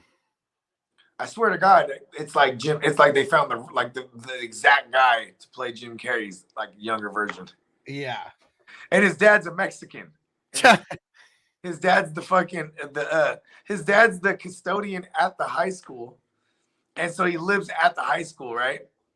And he just gets his clothes from the Lost and Found. It's kind of sad, right? But then and then he's so dumb that he goes, all right, Dad, I'm going to school, and he's like, you're already here, son, and he runs, and then he goes to the around the block, and he takes the bus and goes back to the school. Ah. Yeah. Yeah, Dumb and Dumber just never should have been remade or Never. That would have been cool if they did like see Jim Carrey, he was a mega star in the 90s. He was like one of those guys. He was getting more paid than Tom Cruise at the time, like demanding $50 million a movie type shit. Yeah. Like, because it was way too big. They missed out that time to do it. You know what I mean? Yeah. A sequel earlier on probably would have been dope. Yeah, if it's the same guys and stuff, and you know they're still in that frame of mind or whatever, but because what was it? Didn't Jim Carrey have like 3 number 1 hits in 1994 or something? Yeah, he had Ace Ventura. Then he had The Mask. And Dumb and Dumber. Okay, yeah, Dumb and Dumber. I guess 95. And Liar Liar. Like it was like all those. Liar Liar was like 97. Because then before Liar Liar was like 98, maybe. Because then before Liar Liar, it was whatchamacallit, the cable guy. It's the cable guy. Yeah, let's see. Chip the cable guy. Yeah, Ace Ventura, The Mask, and Dumb and Dumber. Yeah, so those were the 3 that came out in 94. Wow, Dumb and Dumber came out in 94. And then you did Batman Forever and Ace Ventura When Nature Calls. Those released in 95. Cable Guy 96. Liar Liar 97. Okay, so I was right about 97. Truman Show, Simon Birch in 98. 99, Man on the Moon. I've never seen Simon Birch.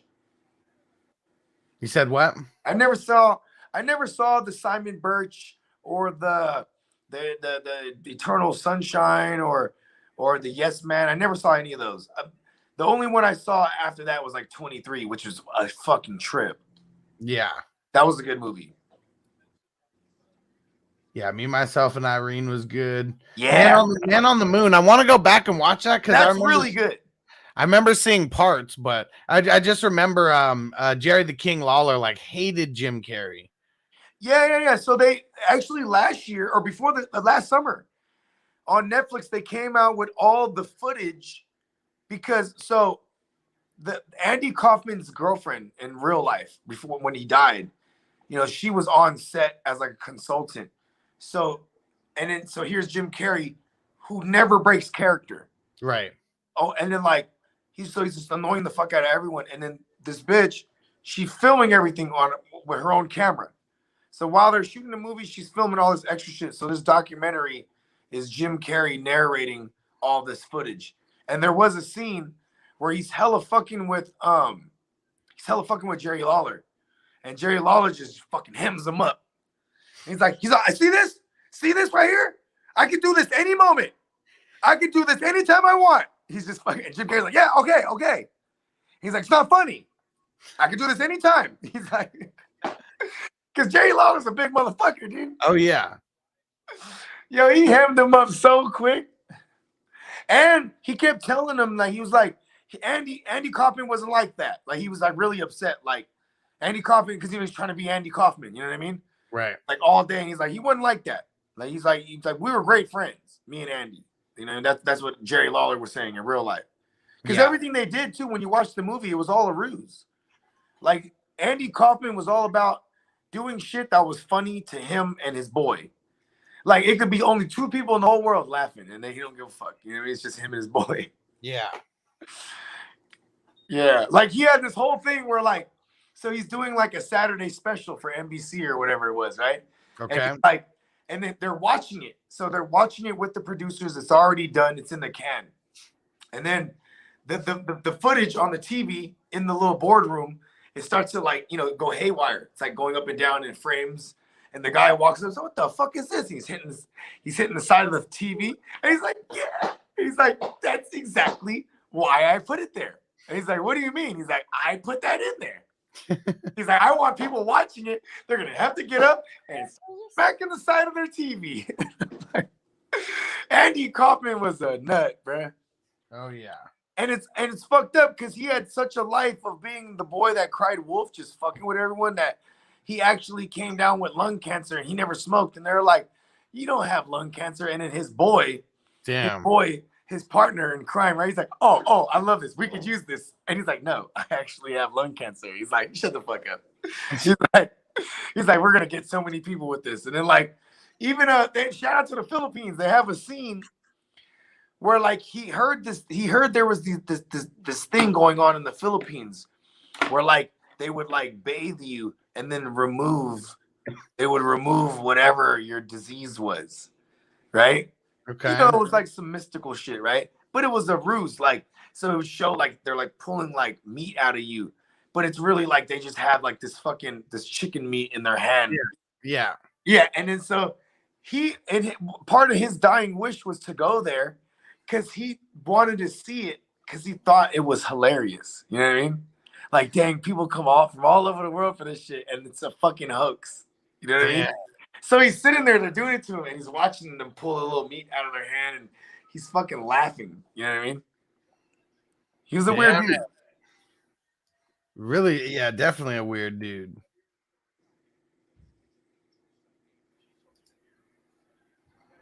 Man, this is gonna come down to the wire. It really and is. David P said, "Daddy got a goddamn butthole on his face. Now you can wipe your ass and blow your nose at the same damn time." Such a funny line. Me, myself, and Irene. Right? Hey, yo, the sons were funny. That's fucked up because it wasn't his sons. And then she left him with him too. He was like,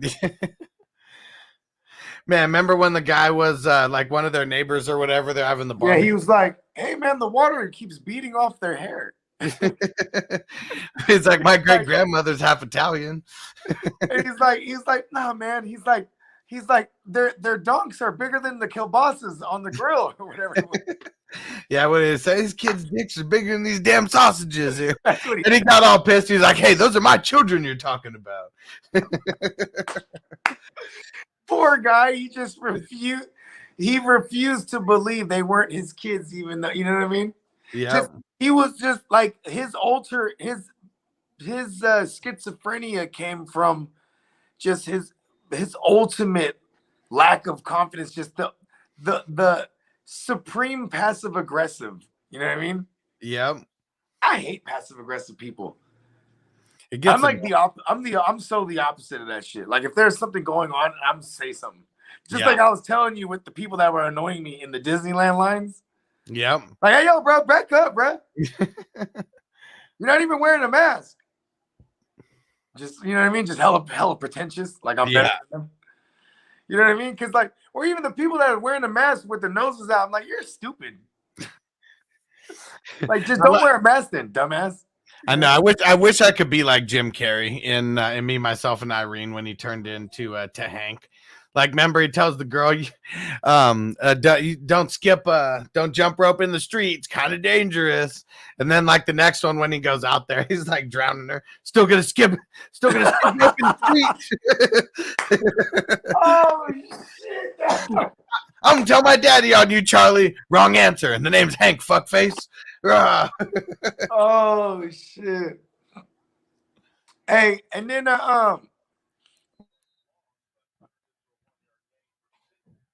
Matrix bogey.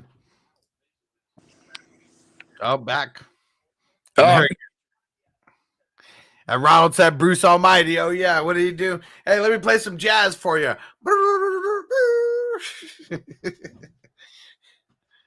Yeah, that was a good movie, too. I think that came out when I was in high school. Never saw Evan Almighty, though. Just didn't, I don't know. Steve Carell. He's just not as funny. But now back to this game. 3rd and 2. And they just hand it off to McKenzie, who gets stopped. Uh-oh. I mean, looks like it's a good spot for them, but it's still like 4th and 1 or 4th and a half a yard, or running off the field. They're going to punt. Oh, could this be a fake? Could this be a fake? They got to make some moves. I mean, nothing's out of reach. You know, just being down 3 points. This could be it. They could mix in a fake here. Let's see. Nope. Just going out and punting, trusting the defense. Ooh, whoever number 21 is had a nice return.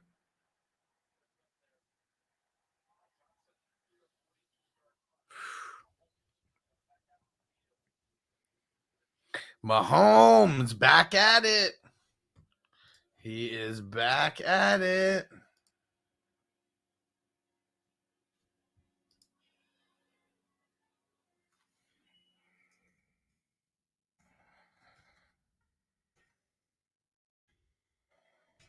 Do. No, I'm mobbing with the DRE. Man, it's gonna be a nice Super Bowl halftime show finally. Most of them are just lame.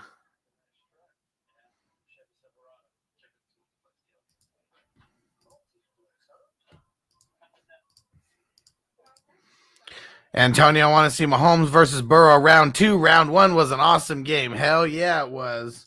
Hell yeah, it was.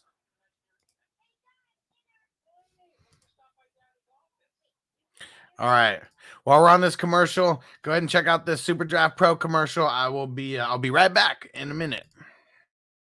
In a world where hope was fading and isolation was growing between friends, family, and fun, and people began to yearn for a better way to earn. Okay, we've had enough drama in recent history. It's time to reconnect, kick off the game, and play to win cash and prizes. Superdraft Pro is the official fantasy partner of Caesars Entertainment. Yes, that's Caesars. This isn't your grandmother's bingo night. Imagine the exciting chance opportunity of Las Vegas, only bigger, in the palm of your hand. And imagine the energy of the crowd and the love of your favorite game, connecting you and literally every single person you know playing daily fantasy sports, all while getting paid.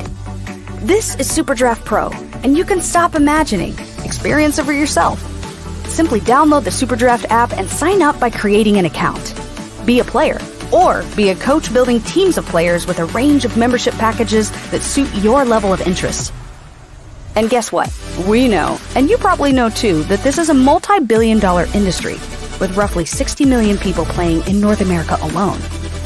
So, what's new or different about the Superdraft Pro that's actually a game changer? That's an easy answer. And I literally mean easy. The Superdraft app is super user-friendly, so playing is easy. So when you play, your chances to win can be easier than other traditional fantasy sports games. It's also set up to level the playing field with our exclusive patent-pending games, which allow you to pick the players you like and the players you trust. This is your draft, your way. See? This really is changing how the game is played. And it's even a game changer for business, because not only can you get paid to play, you can get paid when other people play when you become a Superdraft promoter by sharing the app. Making money doesn't have to be a grind. Turn your business based at home into your home-based playground, getting paid to play, having fun, wherever you are. Because this virtual model is high speed and low drag, Superdraft Pro plans to eventually capture the imagination of the world by going global with a simple, proven business that never sleeps. Join the fun. Play, get paid, and tell everybody. Download the Superdraft and Sportsbook app today. Available on iOS and Android. Superdraft Pro, rated F, UN. Okay, that's enough. You're done. Yeah, you guys gotta get on Superdraft Pro. If you are not on it, you need to get on it. Stop hesitating. We still got a couple more weeks of football. We're winning money at basketball damn near every day. You guys gotta get on this. Go to my link. Use my link, sthustler.com. Stu in the building. What up, bro?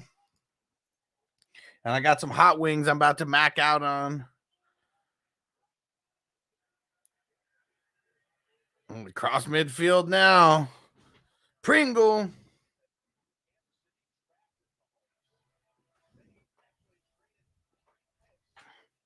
Damn, traded 3 picks to get Mahomes, huh?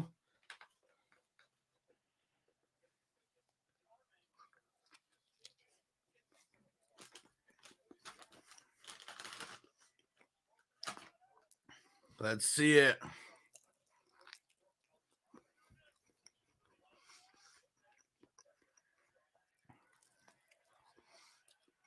Is that Clyde? Clyde getting a big run. Uh-oh. Antonio might be in front of me. He said, oh, shit, Hardman. Yeah. Stu said, sup, fellas? A damn hot wings sound good right about now. Yeah, wife came through.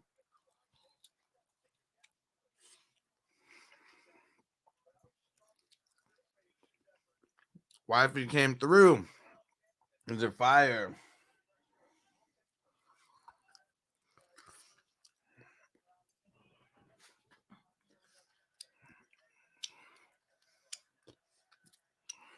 Damn. That was a rushing touchdown, wasn't it? Dude, Hardman's so fast. How did he break through like that? Damn.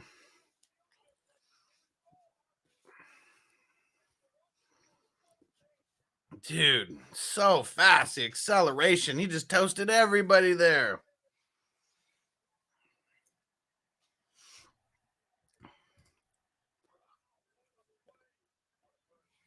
Hardman. Dude. You heard me talking shit about him last week. He's been showing out ever since. Damn, Butker missed again. Slacking.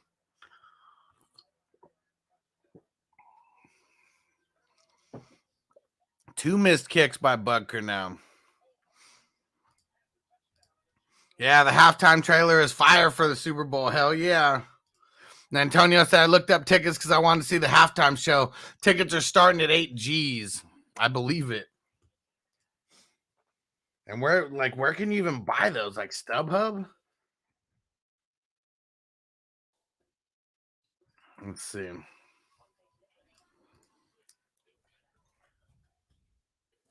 Let's see.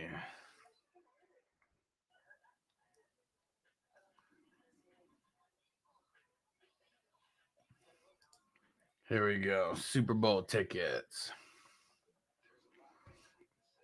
I see some there for 6 G's, 6,800. So yeah, maybe some of them have gone down a little bit, but yeah, damn. 68 hundo are the cheapest ones. And those ones look like really crap tickets too. I mean, all the ones that are 6 G's are like all the way top level. And even the ones in the 7 G's are all top level.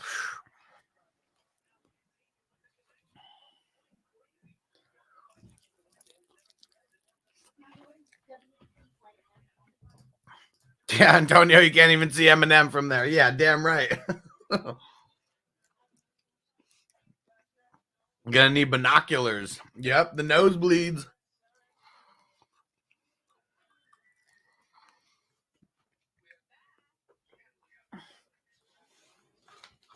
Basketball game, I could definitely go for that. Football game would be like impossible to see anything.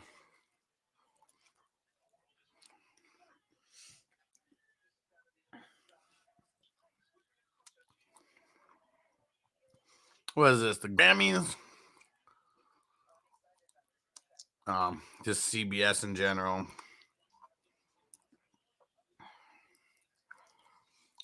CBS is really pimping out their sports app now.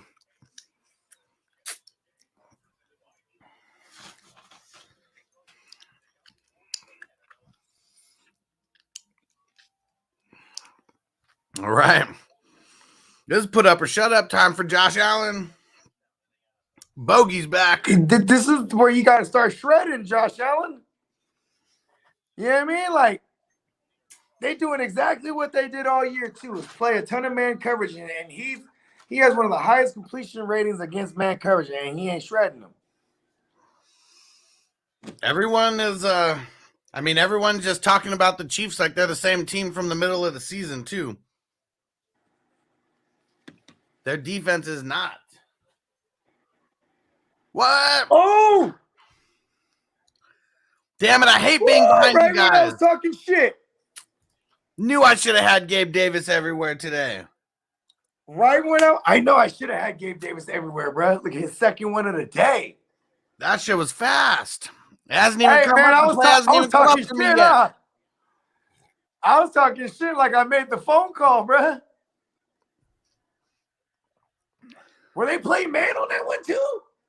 Yeah, he just toasted. Yeah, he roasted that guy.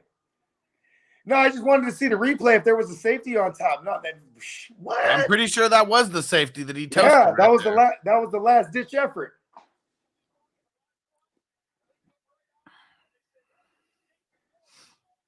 Let's go. Damn, this is that heavyweight bout right here.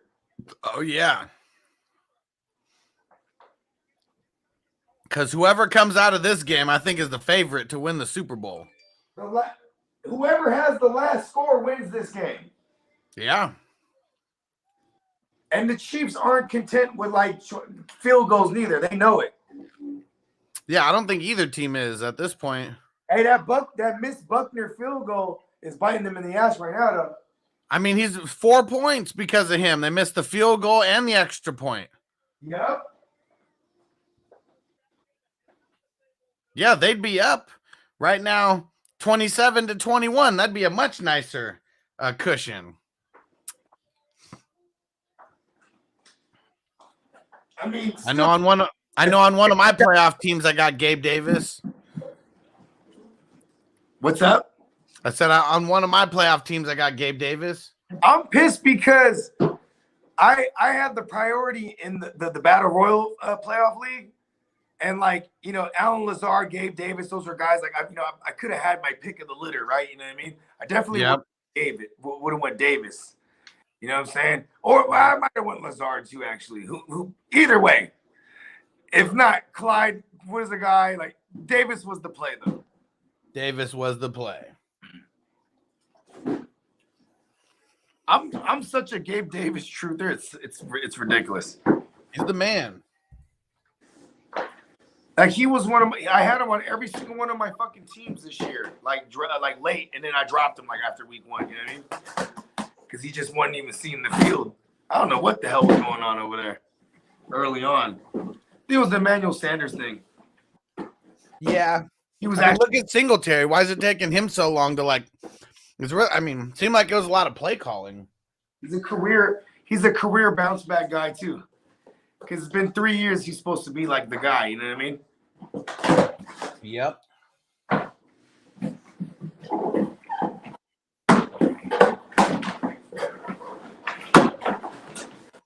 This is the kind of football that we want in the playoffs. Some back and forth action. Making it look like it's out of reach, and then Josh Allen's like, fuck that, hold my drink. 75-yard strike. I swear to God, I'm going to be rooting for the Bengals, whoever wins this game. I mean, because the Bengals to the Super Bowl it's just fun. I mean, it's the ultimate underdog story. Teams like that usually don't make it to the Super Bowl, especially not in the AFC over the last 20 years. Right?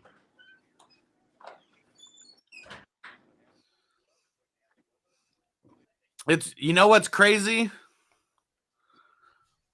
Wait until you come back.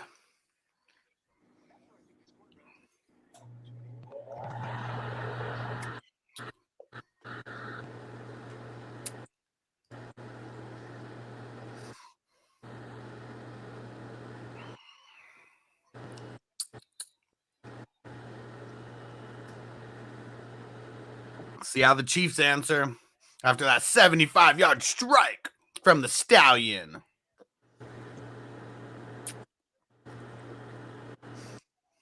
Yeah, Antonio, Mighty Joe Young smoking the cigar at the big dance sounds good to me.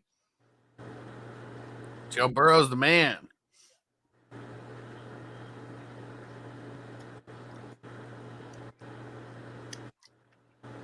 Let's see it, my homies.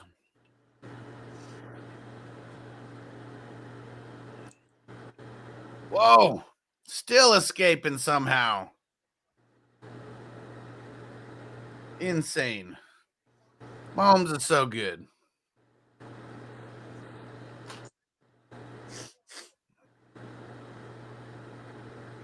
They didn't even rush anybody extra. It's just their line.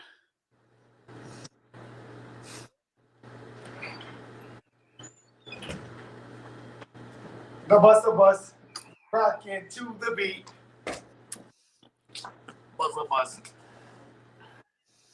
Man, so none of those teams, like none of those random teams, they made it because of like Peyton Manning and like Tom Brady and like, you know, I mean, they were just dominant. Look at this.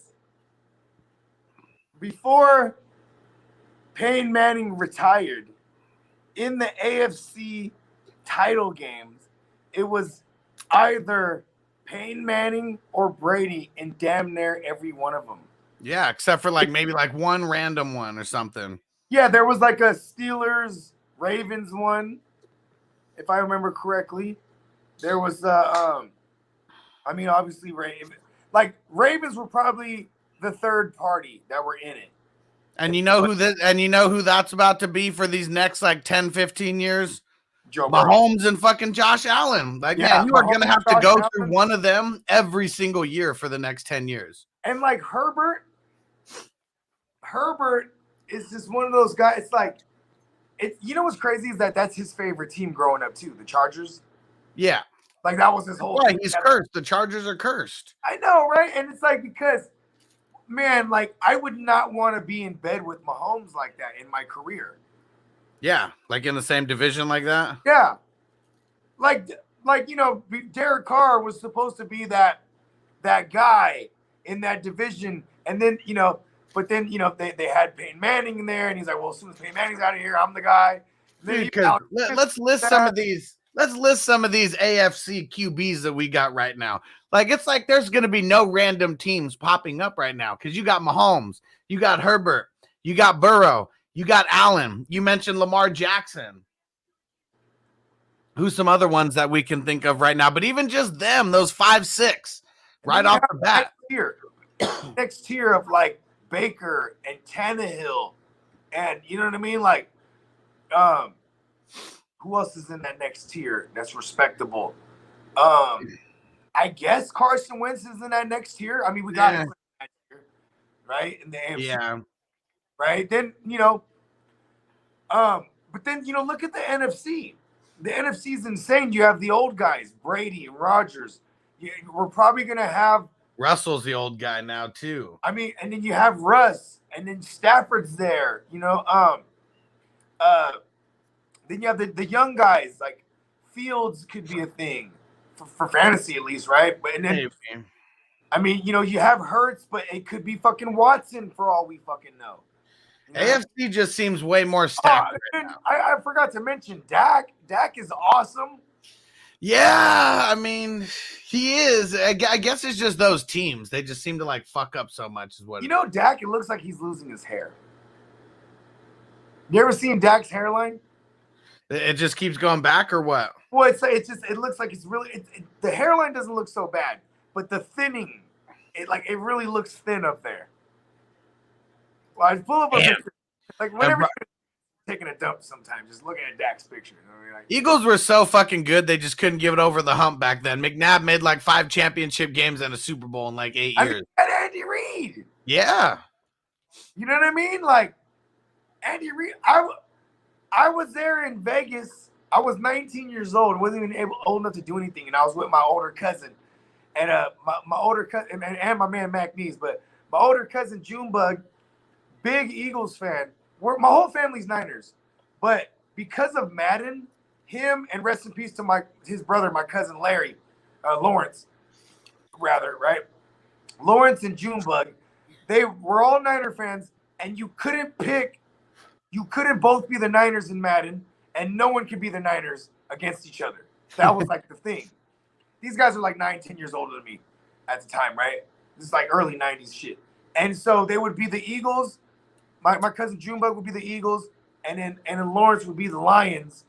And they grew up Lions and Eagles fans because of that shit. I mean, and in the 90s, obviously the Eagles were tearing it up with Reggie White and you know, I'm not gonna front like I know hella offensive guys, but I mean, did they have Cunningham back then? Yep. Either way, they were awesome. And Yeah, wasn't it Cunningham before? I mean, maybe there was some players in between, but in between Cunningham and McNabb. And then well, this is the 90s though, like early 90s. Yeah, I mean, wasn't McNabb drafted in 98? Yeah. You're right. It went from to McNabb. But that's what you said. Okay. Yeah, I went from Cunningham, and then I said Right, there may McNabb have been a was QB. drafted in McNabb. You know what's funny? McNabb is he's younger than Brady. Yeah, That's because crazy. Brady was like a fifth year senior, I think. Like, you know, the red shirt, one of the red shirt joints. And he played for the Wolverines, right? Yeah. You know what's crazy? It's crazy. Well, it's crazy to go back and watch his story because he was winning, but it's like they never wanted him to be the guy. It was like injuries kept putting him in there or something. Yeah. And like there was a game, it was one of the bowl games where the starter, he gets hurt early on, and then they go with another guy before Brady, and then he's not doing nothing, and they're getting blown out, and then they put in Brady and he wills them back, get into overtime, and then they win the game. Yeah. And Belichick uses that game as the reason why he drafted him. He's like that comeback ability. Like this guy just didn't fucking fold. And they got him in the fucking 6th round. I mean, at that point, as bad of a drafter as Bill Belichick is, he's like, I might as well just throw it away on a QB. Let's see if he pans out because everyone else is dumb. And then he said he went up to Belichick and Robert Kraft because they were out there the first day of training camp, and he walked up to him. He's like, "I'm the best decision you guys ever made," and they just laughed at him. You know what I mean? Like, yeah, get back in there, kid. Like, you know what I mean? Fuck, dude. He said, "I went," and then Brady, Brady tells the story, and then Belichick and Robert Kraft, they corroborate the same story that he ran up to him, shake them a hand firmly, like, "Hey, man, I'm the best decision you guys made." Yeah. Belichick was just like, "Get back in the fucking, get back in there." Because Tom Brady's always had that swag. I mean, we all hate him because it's like the Patriots swag that like rubbed off on him. But like, you know what's funny? Tom Brady, he was like real white boy before, like early on. You know, just long ass hair, just fucking, you know, diving head first for the first downs. You know what I mean? Like that was they still got out like that early on. Yeah, had to prove yourself still, right? Fucking Tom Brady, dude. He's such a bastard. I love just playing devil's advocate because people get so up in arms. Okay, now, this is what you're going to do. You're going to go in that group and you're going to be like, Tom Brady's done. Everyone's going to go crazy, man. Yeah, I could just put that. Tom Brady's washed. It's official. It's official. He's falling off the cliff. He came back to tie the game. I saw the final score. That's what I saw. He's washed. I think that'd be the first time I comment on something. I'd be like, do avocados still exist?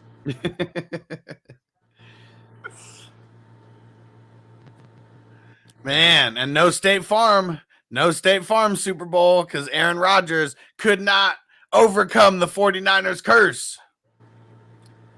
We're good, man. And isn't it always like in Green Bay? Like all 4 of these, weren't they all in Green Bay? Except for the one that I was at 2019 or the 2019 season. Okay. I was at the NFC Championship. Oh yeah, because I mean, weren't they? I mean, they were like we were the number 1 seed that year. Yeah, for sure. Yeah. Yeah, but Green Bay was had to go through California that year. Yeah, dude. That shit was dope.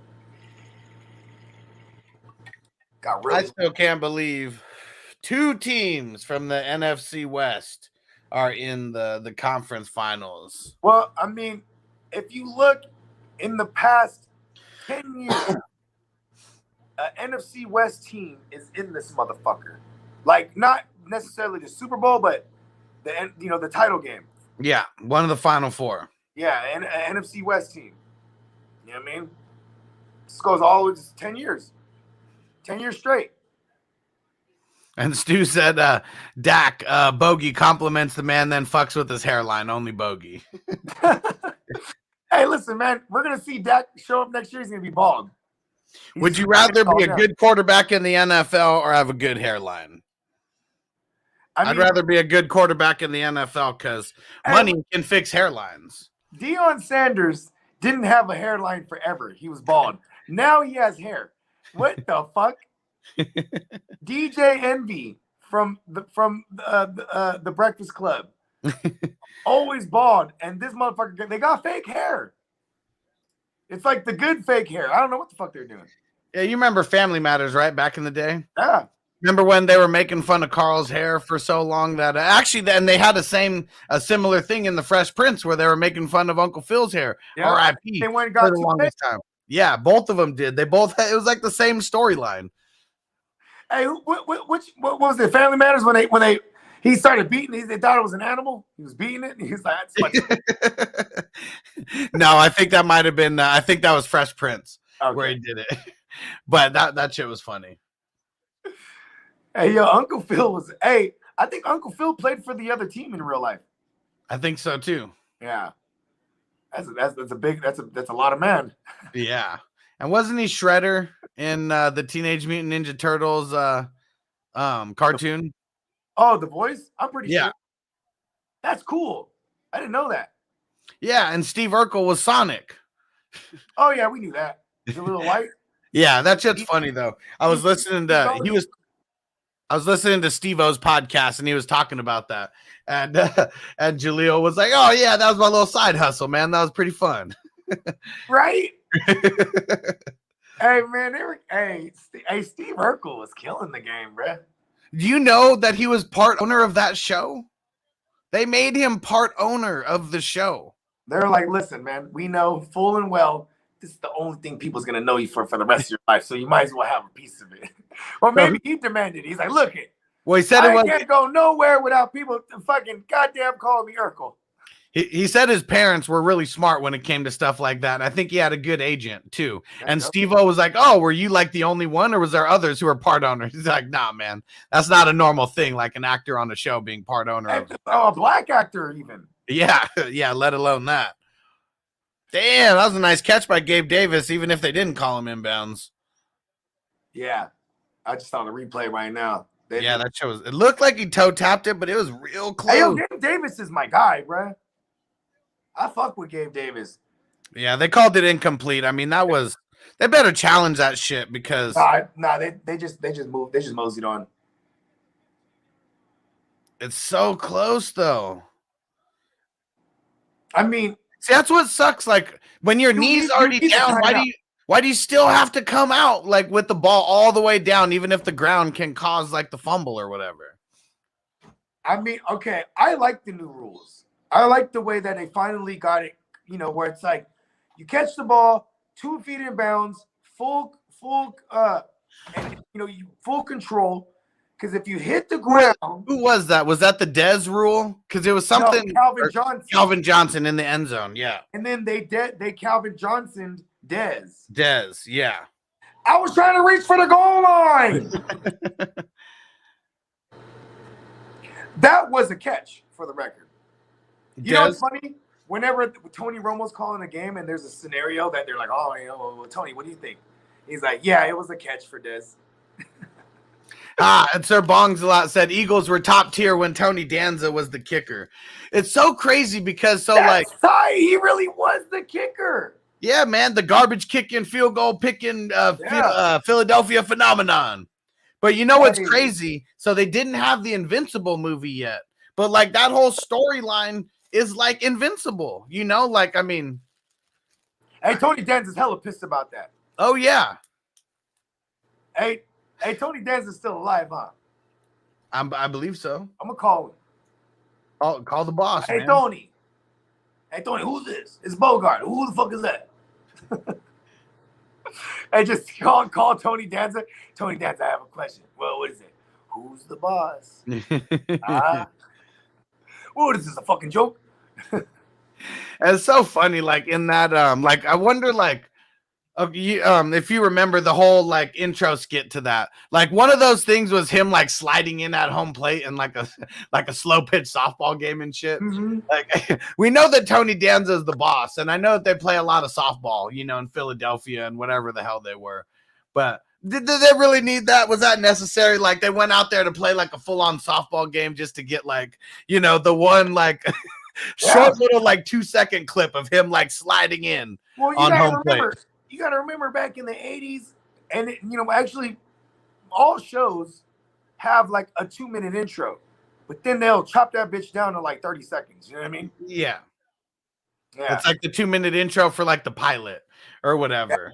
Like the Fresh Prince. Yeah. You know, in West Philadelphia, born and raised on the playgrounds where I spent most of my days, chilling out, maxing, relaxing, all cool, shooting some b-ball outside of school till a couple of guys. It was up no good. Started making trouble in my neighborhood. One little fight, my mom's got scared and said, "You move with your auntie and uncle in Bel Air." Then he goes, "I whistled for a cab, and when it came near, that's not the part." Yeah, they skipped all that. They cut out a whole ass thing. Wasn't it only the first season that they had it on?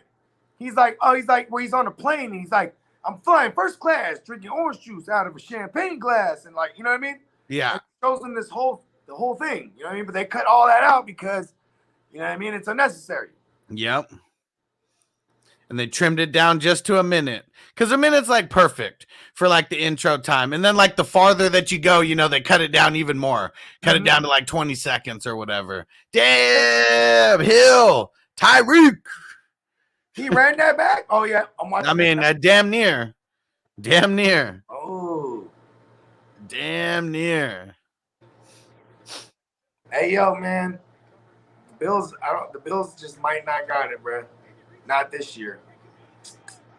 I mean, it's not even because of the Bills, man. It's because of the Chiefs. Like the Chiefs are just, I mean, minus Butker. They're out here doing the damn thing. Hey, you know what's funny? Spagnola, they slept on him in Dallas. They fucking canned him fast. I think they had him for like 3 years, maybe even more. And their defense was always like, you know, could have been good, and they just didn't get. Then he goes to the Chiefs and turns them the fuck around, dude. Yeah. That was the big difference in the offseason, that 2019 season for the Chiefs. Yeah. They bring in Steve Spagnuolo. They trade for Frank Clark.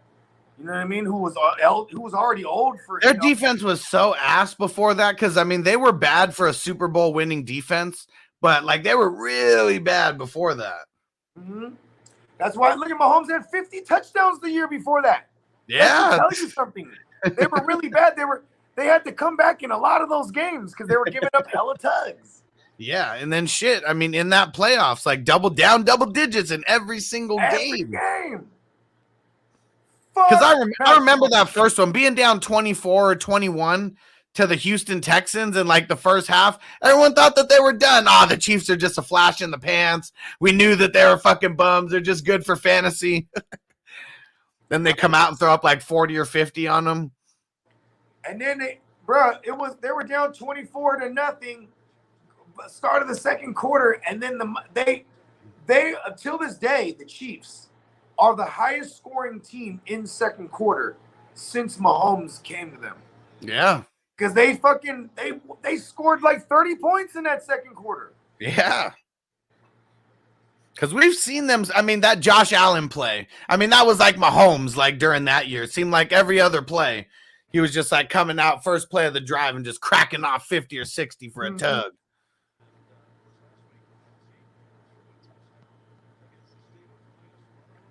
My girl earlier, she goes, "What if it's Niners KC again?" I'm like, baby, we're focused on the Rams right now. Yeah. I'm like, you know what I mean? What the fuck was that? With the Kelsey target? The bell. Oh, okay. No, they put the backup tight end in to take the snap. Yeah, you're 2 plays ahead of me. Whatever the fuck that was. Yeah, because they're kicking the thing now. Yeah. Boom. They just tacking on at this point. I mean, yeah, but touchdown makes a difference. You know, field goal. I mean, still a 1 possession game. Exactly. I mean, look it, bro. That's why they don't challenge that catch, Right. to Gabe Davis, because they know that they're in this game and they might need this timeout later. You really might need that You know timeout. what I mean? And that's the difference between a Mike McCarthy coach and like a Sean McDermott or Andy Reid or a Sean McVay. Yeah. Or, you know what I mean? A motherfucking Kyle Shanahan. Like, Yeah, see, they're hyped out. They're hyped after holding them to a field goal right now. After that Tyreek run. You know what I'm saying? And the fact that Tyreek Hill got all the way down there really fast just for them to only get a field goal saves them hell of time on the clock too. Yeah. Yeah, in these games, game like this, these field goals, I mean, you might as well not even score. I mean, I know you need the points, but touchdown's what's going to win this game.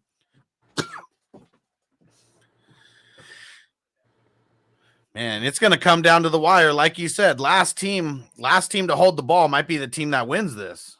I mean, how much time's on the clock right now? Like 9 minutes.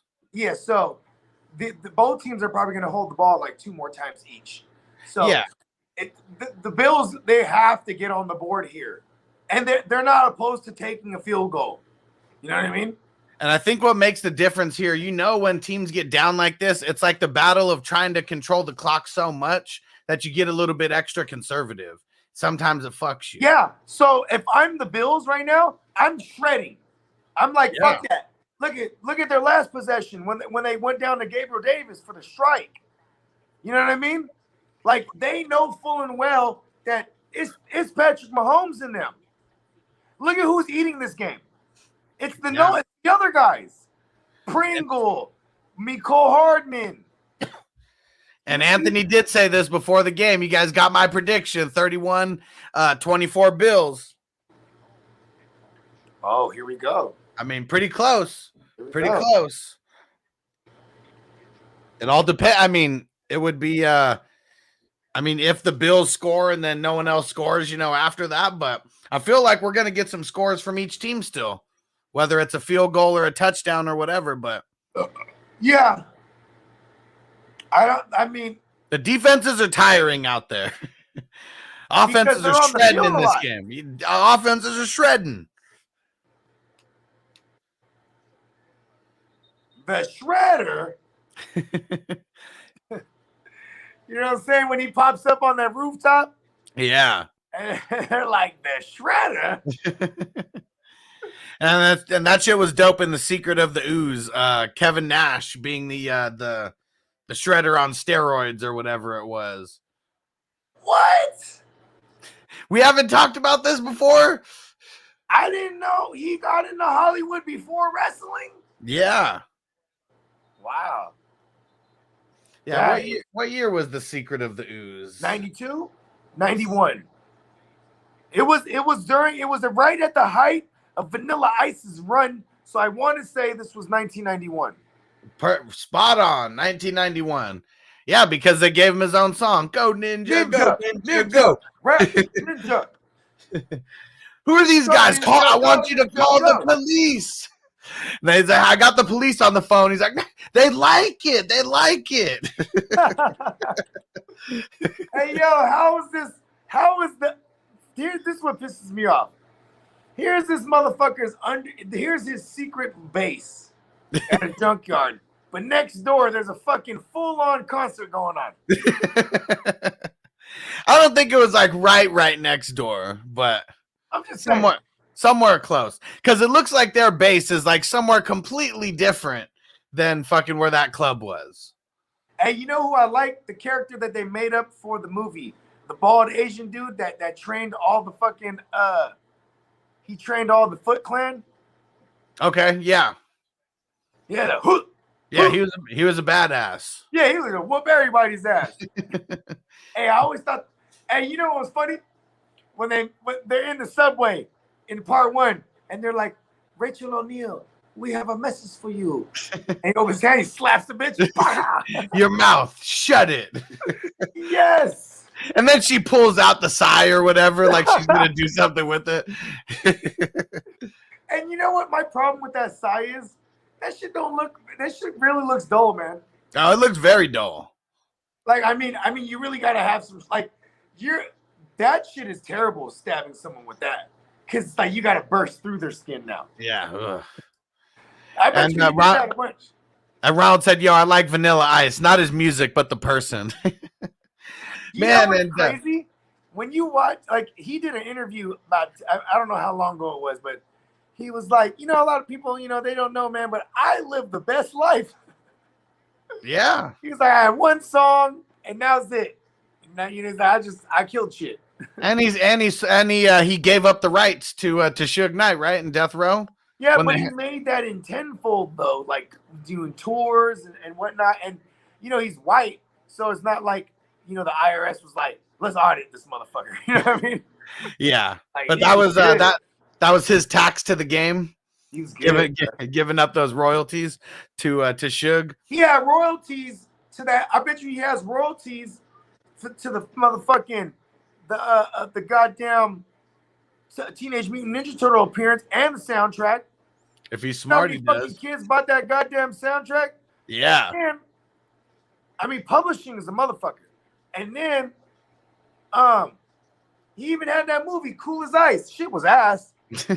But like, he had a movie, like he capitalized, and he beat out, and for the best rap album or whatever, he beat out MC Hammer that year, and MC Hammer was just on fire. yeah, that was some bullshit. MC Hammer would have shot that motherfucker.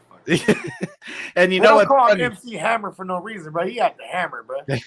And you know I'm an Entourage nerd, and that's funny. They did a little ode to Vanilla Ice. So there's this episode where they get into where Turtle is like a manager of a rapper, and like the old guy with the old person who had his contract before, he was like gone or whatever because the dude was flopping. But now that he's in rotation and hot, he comes back. He came back and he said, "Hey, I own this motherfucker." Yep. He was like, "Yep, I already told you we deaded those new contracts. That's why nothing's happening." And and Johnny Drama starts talking shit, and they grab him, and they're at the top of the hotel, and they just hold him off of the balcony. And Turtle's like, "You're really gonna throw him off the balcony with 10 witnesses down there?" He's like, "Yep, because there's gonna be 20 people in here who swear that he jumped." Yeah. Hey, he went full Suge Knight. Man, that shit was funny. Suge Classic Shane stuff. Marion Knight. Damn Suge, man. Hey, there's this fucking I don't know why I just thought of this, but Sugar Ray Leonard. I think it was Sugar Ray Leonard. Either Sugar Ray Leonard or Sugar Ray Robinson. One of them. This motherfucker would carry a starter pistol around. So like a real gun, but it got the blanks in it. And like there was like throwback Vegas footage of him. He's at a card table. And then like somebody tries to fuck with him and he pulls the gun out. And then like everyone trips out and he goes, "Hey man, it's fake." And he starts shooting himself. And he's like, and he just sits there playing cards and shit. But it's just crazy because like, bruh, I'm surprised nobody shot that motherfucker. Yeah. Hey, any kind of minority has any gun, bro, they're gonna shoot you. I'm telling you. Crazy bastard. I'm about to look that up. Oh, and then I was so shrooming the other night. I found the skit from The State, that sketch comedy, but it was the wrong one. I sent it to you. So whatever you played with when we were on with Spencer, that was the wrong one. But then I went down a rabbit hole trying to find it. And they took all that shit down from YouTube, man. Damn. It's a stupid ass character. His name is Louis, and he just talks about dipping his balls in it. He'll be like at a bagel shop, and he'll be like, "Do you got cream cheese?" And they're like, "Yeah, we have cream cheese. I want to dip my balls in it." It just and then people will come up to him. "Oh, I have this fine salmon dip. Yeah, I want to dip my balls in it." And it's just, as a kid, I thought that was so hilarious, right? It's really like stupid. And then but I did find an interview of the actor, right, who played that character. He said for years he'd be like just anywhere, like in a restaurant, and someone would be like side-eyeing him, and then go up to him and be like, "I want to dip my balls in it." And he'd be like, So he didn't have the same reaction as Dave Chappelle when he talked about how he went to Disney World and he's like, everybody, I'm rich, bitch. I'm Rick James, bitch. Oh yeah, He's I'm like, Rick even James. fucking Mickey Mouse came up to me. I'm Rick James, bitch. Oh. Like, oh, Mickey Mouse is a Mexican. Yeah, he's like, I hit that motherfucker with an uppercut. Bop. Then all the kids went crazy. Oh my god. Oh my god. Mickey Hey, you know Mouse what's is Mexican. So when we were at Disneyland, right? And then they're not letting nobody go into the Mickey Mouse's house no more. You know what I mean? Right. Yeah. And that shit used to be the shit because you meet this motherfucker at the end of it. You get to take your pictures, whatnot. Yeah. And it's like they, like they find somebody that's like 5'5", 5'4", maybe. Like, because Mickey Mouse ain't a big dude. You know what I mean? No. At least that's what we think. They getting the smallest dude to play Mickey. Yeah. He's one. They find one of them Aztec descendant Mexicans. You know what I mean? 5'5", hella stocky. You know what I mean? And Sir Bongsalot said he's in the Adam Sandler movie too. That's my boy. Who we talking about? Vanilla Ice? Which one? See, it's so vague because I don't remember what we were talking about. But Yeah. then also he said he was in that Adam Sandler movie, and it's like, oh, that narrows it down. I think that's when we were talking about Vanilla Ice.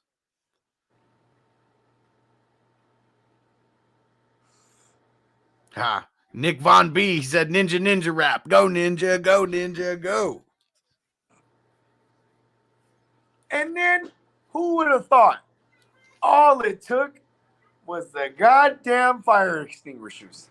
Yeah.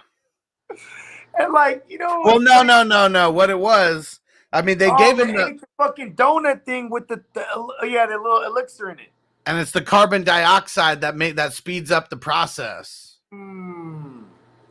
That's what it was. Hey, what was it in the beginning of the movie? Remember they go outside the little plant, the little power plant or whatever, and then they find that fucking giant like sunflower. The dandelion, yeah. Dandelion, there it was.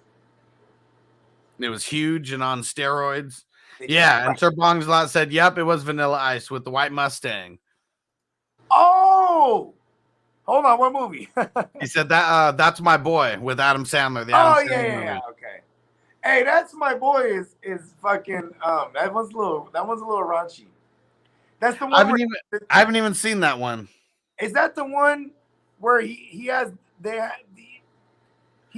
son who's marrying a bitch and she's a twin and she has sex with her brother? Is that the one? You're gonna have to put a yay or nay on that, Sir Bongsalot. And the motherfucking they deal with incest. Hey, Adam Sandler would go anywhere. Oh yeah, he's not scared of it. He was like, you know what? I want to do a serious movie. Let's do Spanglish. And Adam Sandler says when Adam fucks his teacher while in school, has a kid hella young. Adam Sandler did that? In the movie, I'm assuming.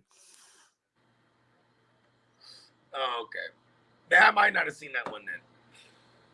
I know for Adam sure. Sandler I haven't was seen a motherfucker. Adam Sandler was that motherfucker. He was signed five movie deal contracts like back to back. Like remember when Netflix started doing like all these contracts, he was one of the first ones that jumped on. And he did like fucking all of a sudden he had like 5 movies that came out. Yeah, because it's like, I mean, it's crazy because with Netflix you're doing like a studio movie, but it's like independent because you get to do like your own shit. Mm-hmm. And I think they're all Happy Madison productions too. Well, probably. Because, yeah, we were talking about Ozark earlier, and I was like, one of the reasons why this shit's so good is because Jason Bateman is like, directing, producing. The showrunner. Yeah. Yeah. Basically. I was like, Netflix just gives them the money, and they trust them to come through with a good product. A lot of the studio stuff, you might get pushback on a lot of things. Here we go. 4th and 4.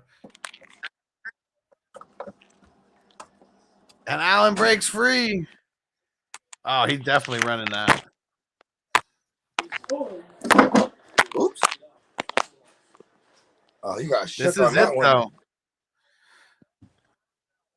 This is it. Nick Von B, the ooze, the secret of the ooze. Yeah, that's why That's why CJ Uzama's nickname is CJ Secret of CJ Teenage Mutant Ninja Turtles Secret of the Uzama. Yeah.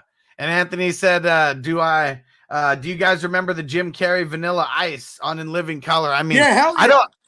I do not remember that. Was it Jim Carrey pretending to be Vanilla Ice, or was Vanilla Ice on? It was a music video.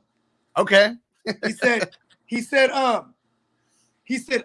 one time I told the world I got shot in the butt, but it was a toilet paper cut. Like, he fucking like the dance moves were like you gotta look it up. It's definitely on YouTube.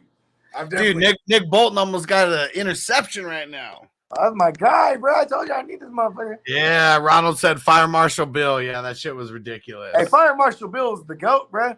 Just the worst scenarios. Let's say, like you be in a grocery store, right? And he's in the butcher's department. And he's like, let's say, you're walking around and, you're chopping some meat and you're putting something in the grinder and you don't realize, but you put your hand in there. Fucks this whole shit up. Then he shows his hand. It's all fucking ground beef.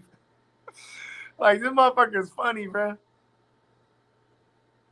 Such a savage. My oldest, my oldest is 14.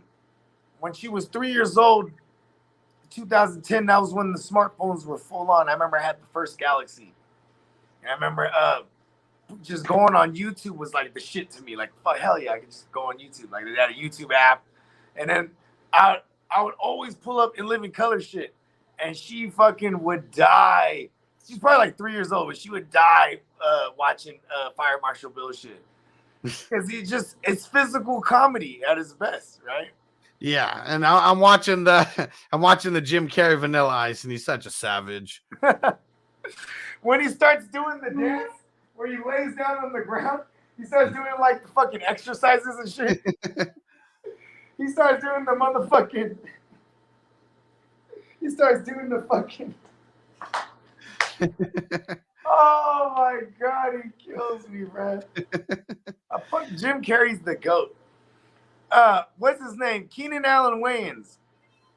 I mean Keenan Ivory Wayans, but that's Keenan Allen's nickname. But Keenan Ivory Wayans, he's on record for saying that he fucking regrets so bad not signing, like, as far as management, signing Jim Carrey, J-Lo, and Jamie Foxx. Yeah. Because they all went on to like fucking mega stardom. Mega.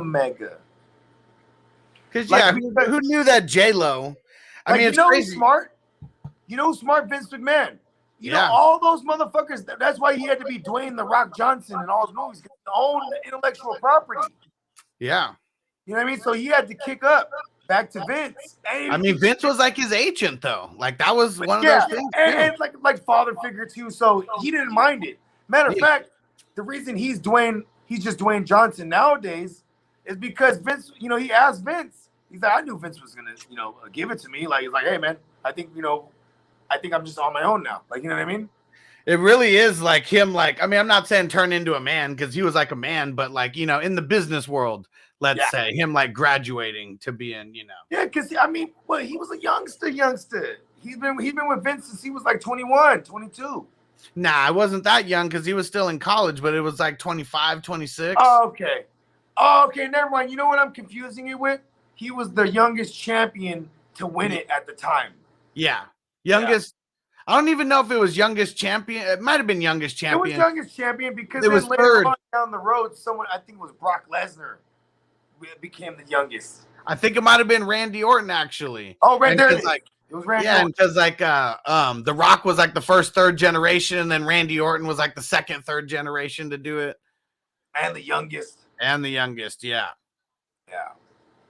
Man, here we go. And Ronald says you think that they go for it, right? I mean, they kind of have to. You have to. I mean, I already know what's going to happen, but, I don't want to spoil it. Yeah, okay. You're already a play ahead. I mean, they're still discussing it. You know what I mean? Damn, what the hell happened? They're going to go for it here. Oh, shit. Someone ran on the field? Oh, that's why they're still stopped. Okay. Yeah. I just saw that. I saw someone like get tackled. I was like, what the fuck? And then he's like wearing jeans. That's my cousin. Do you remember seeing the video of the Stone Cold Triple H when they were in a match in like 1997? It was like a house show. Triple H whoops the guy's ass. Yeah. Yeah. And it was all to save face for Stone Cold. Oh! Oh! Oh my God! Oh, I should have had him in every Super Draft Pro, dog. I know. I don't have him in one. I see the comments coming in. Let's see it live. Well, not live, but let's see it here in real time. Woo! 4th and 13 comes out slaying wide open. How is he so wide open in the end He zone? burned the fuck out of the man. Look at this. Gabe Davis, the hero. The hero. It ain't over. 5 receptions, 142 yards, 3 touchdowns. He has more than half of Josh Allen's yards right now. Hey, I'm hella mad, bro.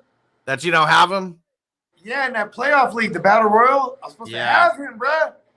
Fucking Steamboat. Damn, you saw why he was so wide open? He did that double move and fucking broke the dude's ankles. Bro, he double moved that guy to hell. Damn. Oh my God, momentum shift. Here we go. Mr. Momentum has changed his location. Woo! Damn, and Diggs finally coming through with something. That was a big time 2-point conversion there. They've been holding that play for a minute. You know it too. It's still way too much time for Mahomes. Definitely. Because I think they still keep the same mentality of going for the gusto, going for the game, not just the tie. Yeah. Man, and Allen and Mahomes are hands down the best QBs in the NFL right now. Like their pocket presence is on the next level compared to everybody. What a play! It's like because you know what too is that their legs too. You know what I mean? And it's not like they're mobile QBs. I thought Josh Allen was just a mobile QB. I literally called him the white Cam Newton. I was really big on him 2018, 2019, 2020, this year as well. I love Josh Allen. Last year, the third-year leap, one of the more accurate QBs in the game. That was insane. In my time, I've never seen a transition like that. Even Brady, it took him about 4 or 5 years before it was like, oh, this guy shreds. You know what I mean? He's so accurate that people think that he had a better completion percentage this year than he did last year. Yeah, because he never misses. He really don't. And let's see what he say. Anthony said, wow, clutch TD for the Bills. Chiefs have time in the timeouts left. Now another wild finish coming. Hell yeah. Yep. This is put up or shut up right now. Like Allen, that's all he could do is go out there and put up a touchdown, and we'll see what happens. I'm on record for saying Bills Bengals. So I would love to see that. But I also now I want Bengals to win, and I like the Bengals to play the Chiefs because they smacked them up already. Yeah. Like they also smacked up the midseason Chiefs though. No, they didn't. They played them in the championship week for fantasy. Oh, did they? Yeah, it was week 17. Let's see. Yeah. And it was a thriller. Thriller in Manila.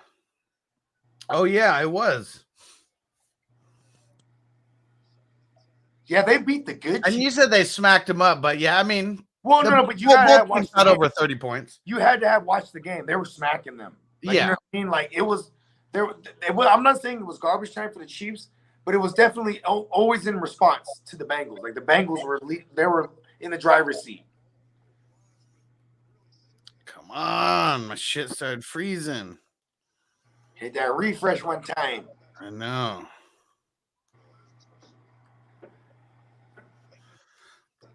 But yeah, I was always I'm still sticking with my Chiefs the entire time, and they're not really my Chiefs, but I mean that's just who I chose to make it to the AFC from the make it to the Super Bowl from the AFC. And I always thought it was going to come down to the Chiefs and the Bills. So I mean, lucky for the Bengals, it worked out the way that it did. That they played the Titans and they're making it to the Raiders. Yeah, and then because of that, they were set to play the Titans, and that. For what it's worth, being a guy who gets sacked 9 times and still win the game, that's pretty insane. The Titans were smart. They looked at it like they're like, he's the most sacked QB in this year. You know what I mean? Yeah. Joe Burrow. He's the only guy to go over 50 sacks or take 50 sacks plus. And then, they hit him 9 times, bro. Yeah. He still got away with it. Not too many people are going to win a game getting sacked 9 times. But that's how bad the Titans offense was too. Yeah, I mean 3 picks. Tannehill lost it for sure. Wow. He had a lot of moments where he looked dialed in though. Oh! The freak! The freak!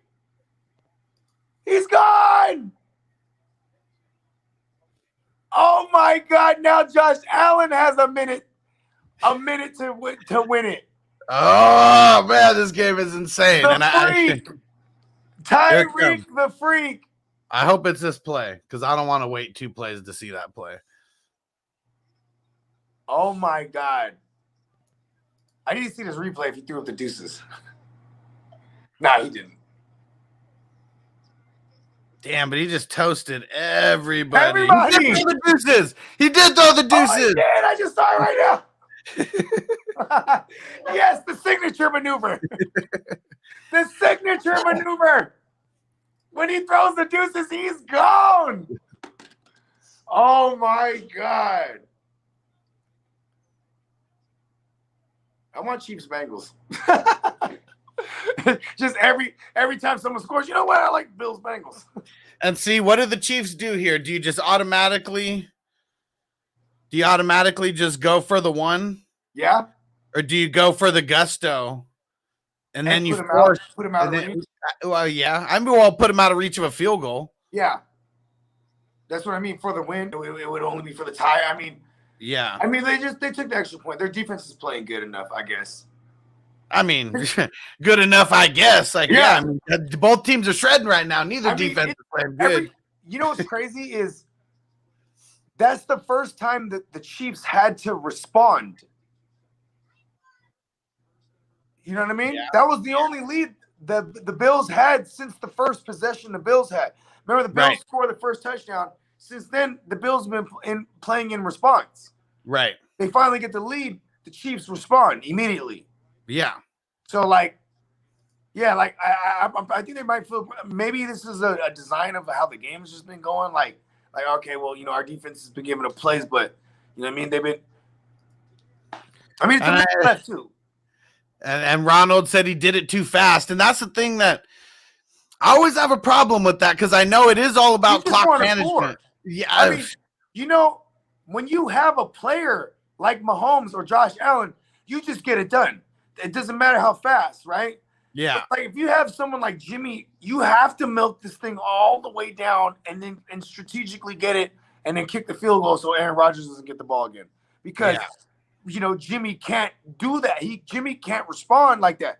That's why I don't mind them going way fast. Plus, what are you gonna do? Tyreek Hill, don't burn everyone there. You know what I mean? let him catch you or just sit down. You know what I mean? Run out of bounds? No. They're losing at the game at that point. You know what I mean? Yeah. They got to get on the board, take the lead. Yeah, because nothing's ever guaranteed. No points, no touchdowns are ever guaranteed. Anything could happen. A fumble, an interception could happen on any play and end the game. A bad snap. Man, I'm glad this game is living up to every expectation that we put on it. Because this game already had, game of the week written all over it. Heavyweight.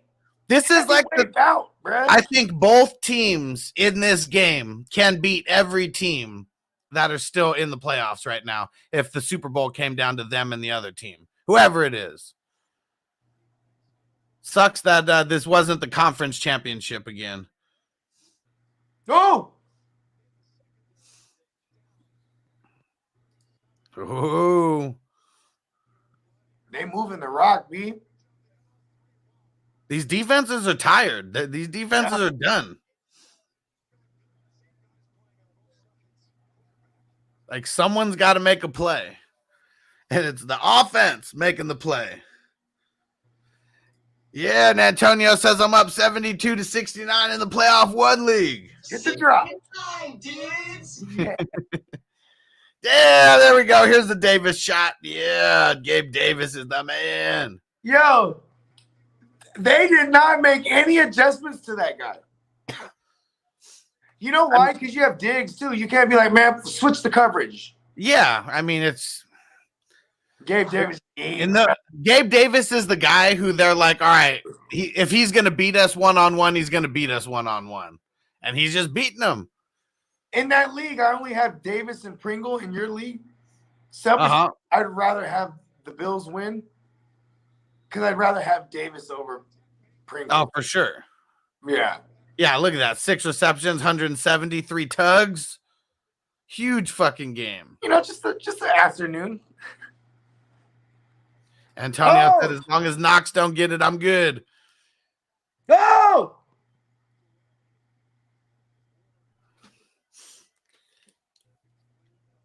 Whew. Oh, he came back in the game. Damn, another one. They just keep going back to him. He made a play, bro. He made a play on that one, though. And Ronald said this guy's climbing up the draft board. You already know. Gabe Davis is being put on display right now for everybody. Gabe Davis is a mid-round guy next year. Oh, yeah. I mean, he was a guy who wasn't drafted in more leagues than he was drafted in, I'm sure. He was the guy I was taking in like the 14th, 15th round of every draft. Like this. Well, yeah. So you said it right there, 14th, 15th round. Like a lot of these casual leagues, you got like 12 or 13 guys, on a squad. So. Yeah, so like I would say next year he's probably like a 7th, 8th rounder. Oh, yeah. Definitely a This pre-10th year- rounder. Round 7 to 10 somewhere. Mm-hmm. Those guys, Yeah, like I think like the second tier, like right when you get into like the top, 3 tiers. Like Higgins is a guy. T. Higgins is a guy who's gonna be like a 5th, 6th rounder, and it's the 6th round will be like value. Yeah, like his. You know what I mean? It's crazy because his value still might raise from last year, huh? Yeah, I'm saying like 5th round is probably where he goes. Right? Yeah, because he was maybe like, even he was like what, a 6th or 7th rounder last year, and Chase was like 6th to 8th round.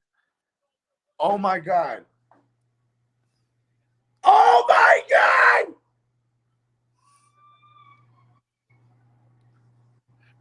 Oh my god! Free timeout, Ronald said. No way! Bro, no yes. way! David, Yes way! no way! Yes way! I didn't win any money in Super Draft Pro for sure. Yeah, because I didn't. Me neither. I have 0 Gabe Davis in Super Draft Pro. Same. Hey, yo, Gabriel Davis is going to be a 5th round pick. Damn! How did he just get in the middle of everybody He's like always open. Yo, I saw that play developing, and you know how like they pan out, and I'm like, oh my god, he's open again. Oh my god! Damn! Are you gonna make the adjustment yet? What? They didn't make no adjustment. How does he go unaccounted for every time? He's not unaccounted Well, for. no, He's in double coverage, and I don't know what the fuck the safety was doing.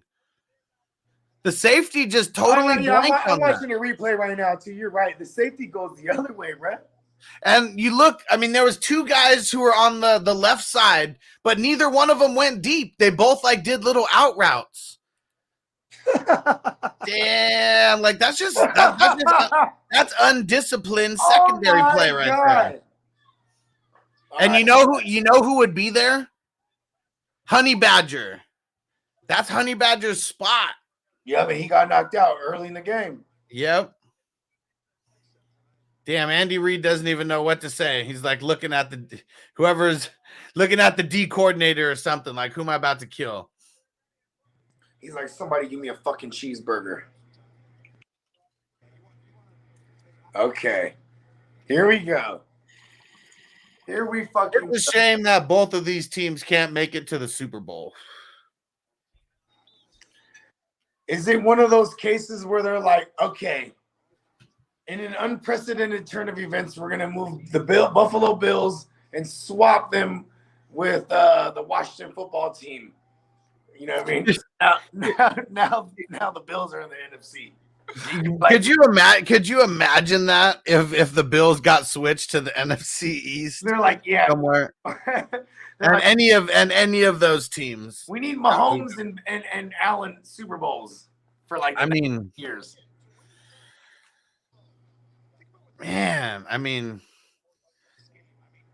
this Chiefs team is like way too good to be getting knocked out in the divisional round versus the Bills. I mean, just like the Bills would be too good to be getting knocked out by the Chiefs in the second round if that was to happen. Or the Bengals. Well, yeah, but they didn't play the Bengals here. I'm just saying. Oh, you're just talking about in general, like because they're in the same conference. Like it was, yeah, yeah. Damn. Yeah, and it ain't over yet. I know it ain't. Mahomes needs one play to go the entire length of the field, just like Josh Allen.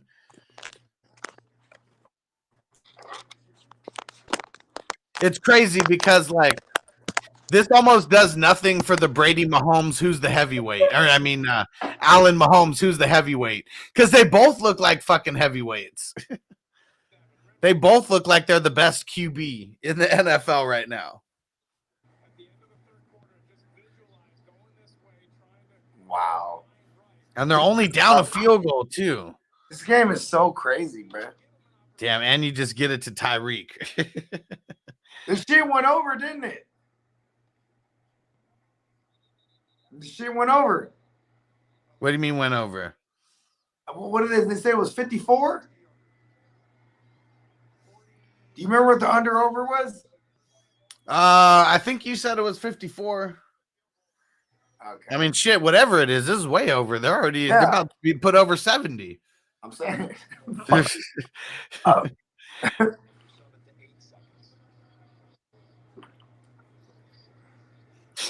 Ronald said, yo, Allen has Sam Bradford eyes. I don't know what that means, but Sam Bradford sucked. Yeah. Like, when I think of Sam Bradford, it's like usually like crying eyes because he got hurt. Yeah, and like wearing like the long sleeves that are like hella baggy. Like, yo, bro, why are you wearing a long sleeve? It's hella baggy, bro. It makes you look hella skinny, bro. Damn it, I hate being a play behind. Josh said one more 20-yard gain and they have a chance for a long field goal. Wow. Or so wait, did they already get that? Or are you saying I'm not too that guy's way. Like I said, I'm in my garage, so I'm not too far ahead of you. I'm seeing that play now. Oh, here we go. 48-yard attempt. Kelsey, first down, Antonio said. Yep. Kells. Good old Kells. So what they could do here, too.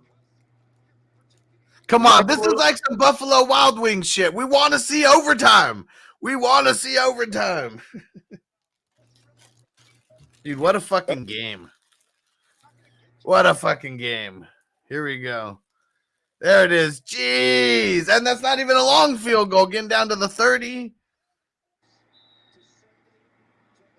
It's a 48-yarder. Like, considering, like, the total amount. Right. Man, this is awesome.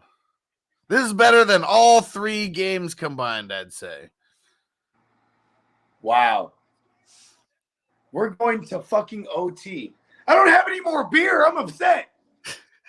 It's good. Order to drink beer and I have no more beer. Oh man, what a fucking battle! And if Harrison Butker wasn't an asshole, they would already have 4 extra points. No. I made the phone call. We needed this.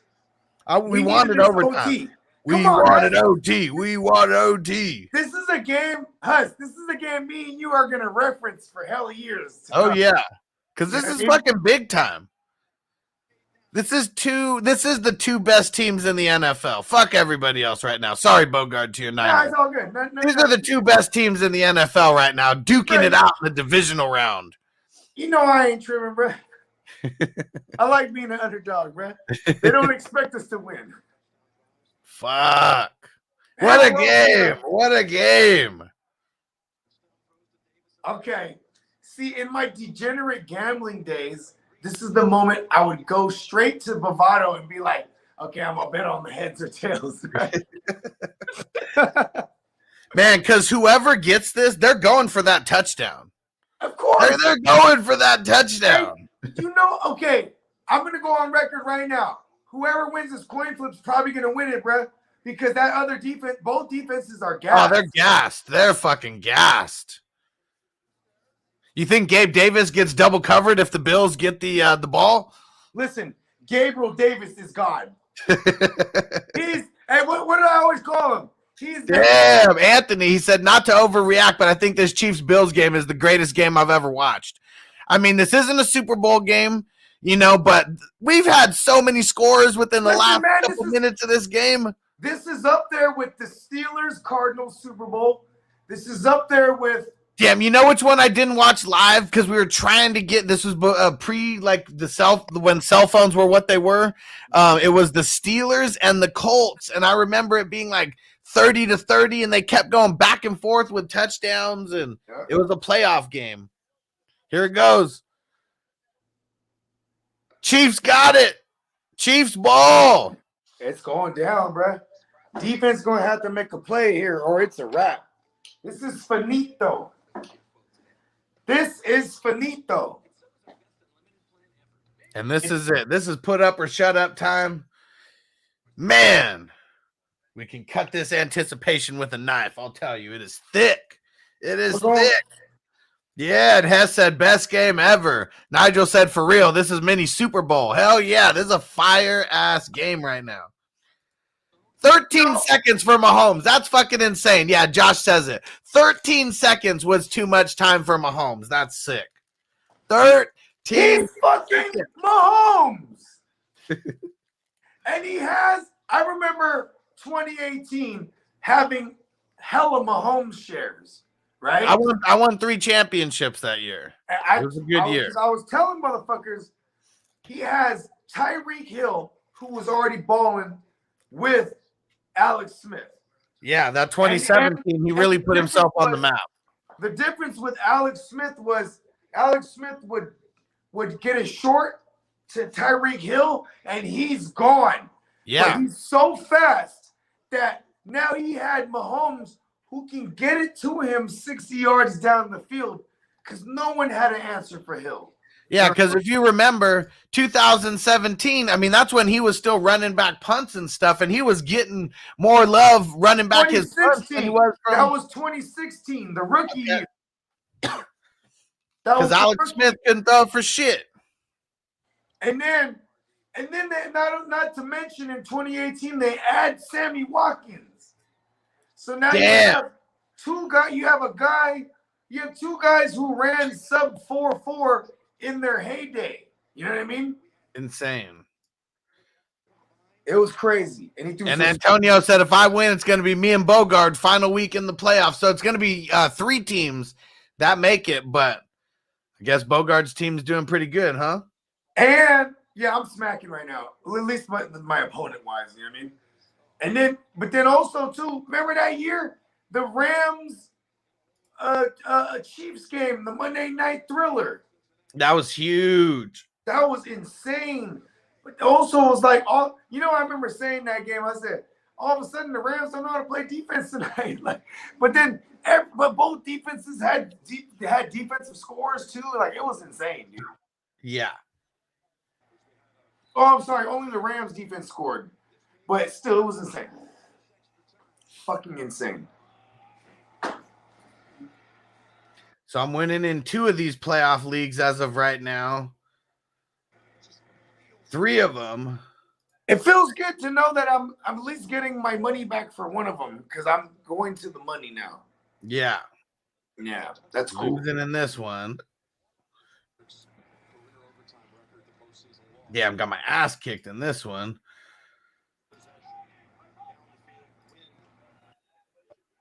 No way. One of the leagues we have a tie score.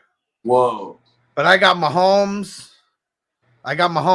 Oh no, he's got Mahomes. Oh wow.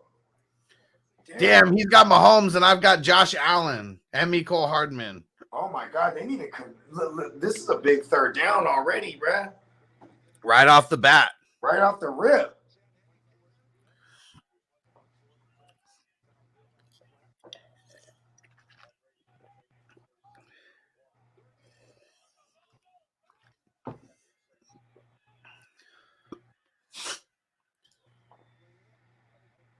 Boom. Allen is out dueling Mahomes right now as far as stats go. It's pretty close, but he's got the extra edge in the touchdown. I bet you Patrick Mahomes' completion rating is damn near identical though.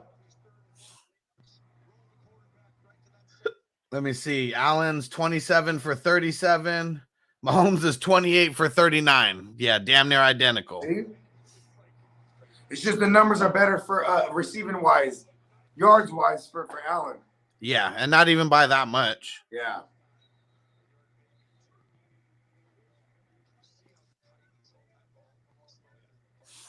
Woo! That was a big third down conversion. That was huge. And of course they're going to Kelsey. Of course they went to my man TK. Give it to Mr. Reliable. And it's Jordan Poyer that's all over him. I mean, he was there to make the tackle, but you give Kelsey a little second, to get open. Kelsey gets open. Kelsey's open all the time. Just if there's only one guy on him. You know what I mean? Who's that? Clyde again? Boom. This is an insane There goes game. McKinnon. That was McKinnon. Oh, no, Okay. I'm going to play ahead of you. Yep. 2nd and 8. And I see him. Clyde just ran off the field. Yeah, because Man, this is insane. McKinnon rips off a nice little big one right here. Woo.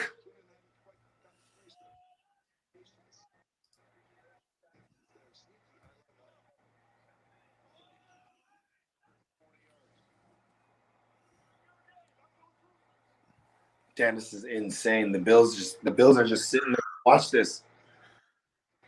I saw that. I mean, I saw the McKinnon. I saw that right now. Yeah. No, but I'm saying like the Bills are just sitting. They might just be sitting on this bench and watch this. Yeah. I'm gonna make a case for Aaron Rodgers real quick. Aaron Rodgers has been in so many overtime scenarios in the playoffs and lose the coin flip. I've never seen him win a coin flip in overtime. Who'd you say? Aaron Rodgers? Aaron Rodgers. There's like just in recent history, there's the 2015 season, he loses the coin flip in the divisional to Arizona. They go on and score. He lost the coin flip to Seattle the following year in the NFC Championship. They go on to score. Oh! Woo! I thought he was going to be gone. Man, see, in the number 7 league, man, I got Patrick Mahomes, Jerick McKinnon, Jamar Chase, Gabe Davis, Mecole Hardman, George You're Kittle. gonna win. If the Chiefs move on, yeah, I'm probably winning this thing.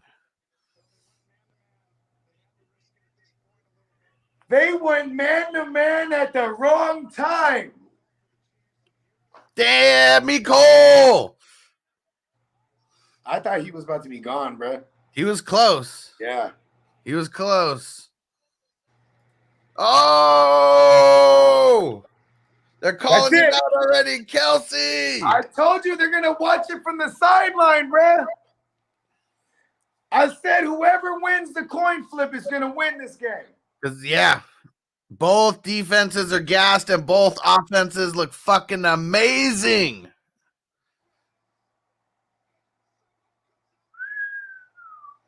All right. Who's the better QB? Patrick Mahomes. Especially after this game, listen, right? Listen, you do have to include accolades too. If we're going pure talent, I think athletically, Josh Allen, we probably not even seen the best of him yet. Yeah, right. But, like, we're Just seeing like Mahomes, we probably haven't even seen the best of Mahomes yet. That's what's crazy. But still, the Mahomes has already seen the mountaintop too, though. That's Oh yeah, MVP, Super Bowl. Mhm. I mean, he's never made it less than the conference finals. Like if he would have lost this game, this would have been the first year that he lost before the conference finals. Yeah, in his career. In his career. Crazy. Damn. What the hell's going on? They're reviewing it like as they would. Both his feet are in. Yeah, it's over. Everyone's already walking around now. Damn. Like that's what's crazy. Like this game is going to be better than the Super Bowl. I'm glad that we got to watch this whole thing and stream this whole thing because this was a fire ass game. When you were like, we're gonna go like the second quarter, I was like, fuck that. I was like, we gotta do the whole thing. I didn't come through until like the second quarter, but I know you motherfucker, and I even said that. I was like, Bogart's like, let's do this in the beginning, and I was like, man, now this motherfucker's nowhere to be found. Dude, Man, that was crazy. out, bro. Anthony said the Chiefs will host their fourth straight AFC Championship game with this overtime win versus the Bills. And I mean, the Bengals Chiefs, I mean, it could definitely repeat what it was before. I mean, hopefully not an ass whooping one way or the other, but could repeat the way that this game played out because neither defense is like amazing. 13 seconds for Mahomes. 13 seconds. We saw Rodgers do it a couple weeks ago where he had like 30 seconds or 40 seconds. And we're like, that's way too much time. 13 seconds is a short amount of motherfucking time. It really is.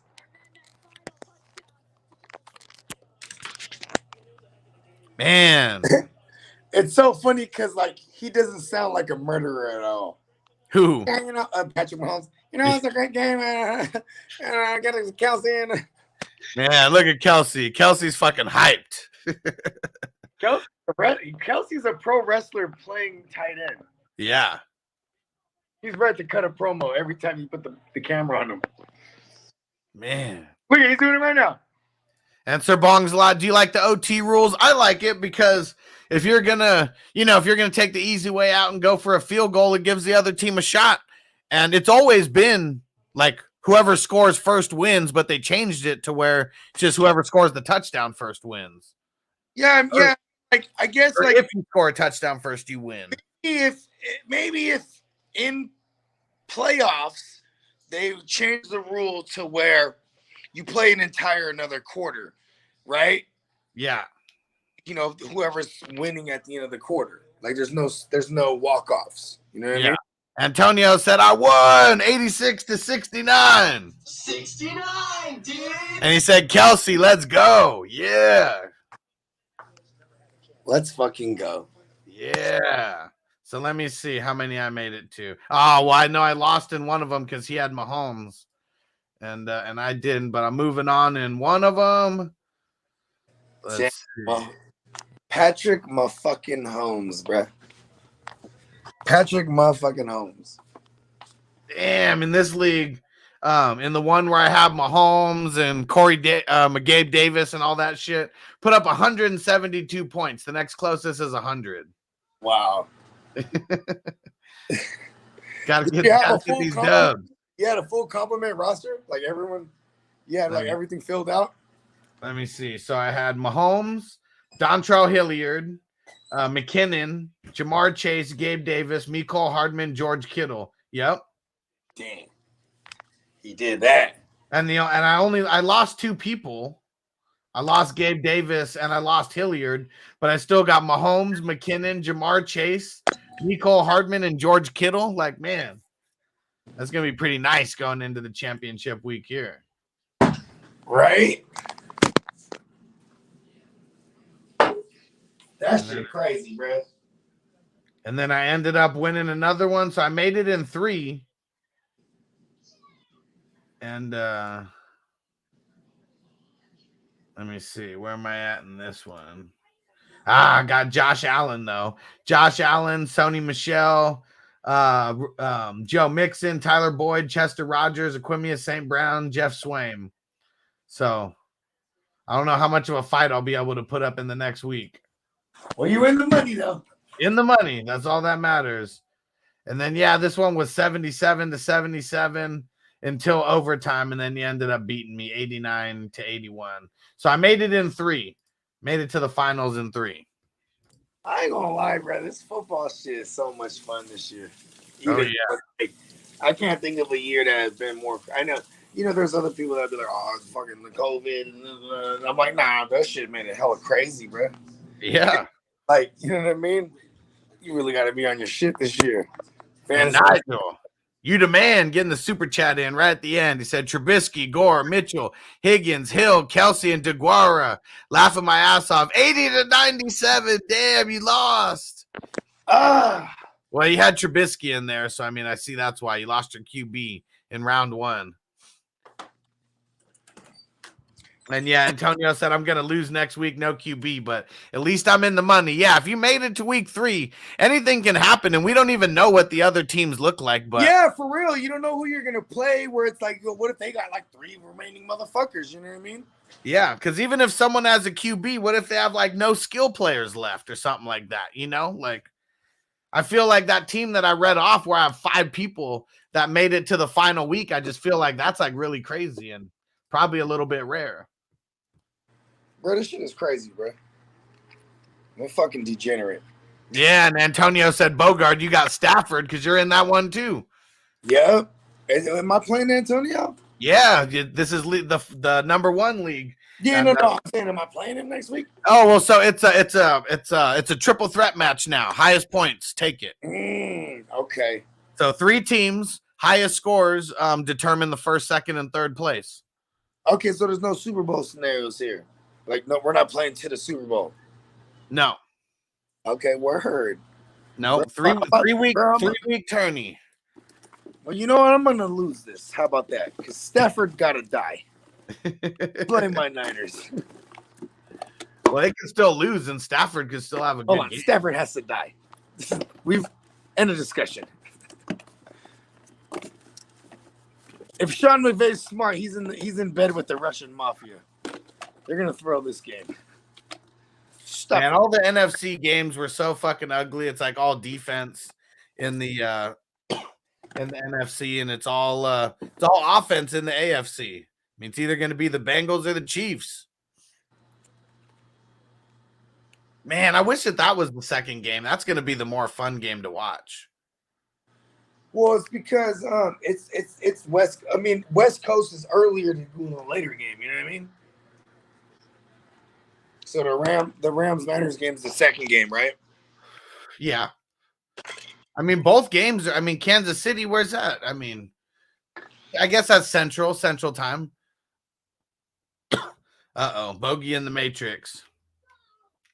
And we're getting ready to get up out of here anyways, but we'll finish smoking this bowl.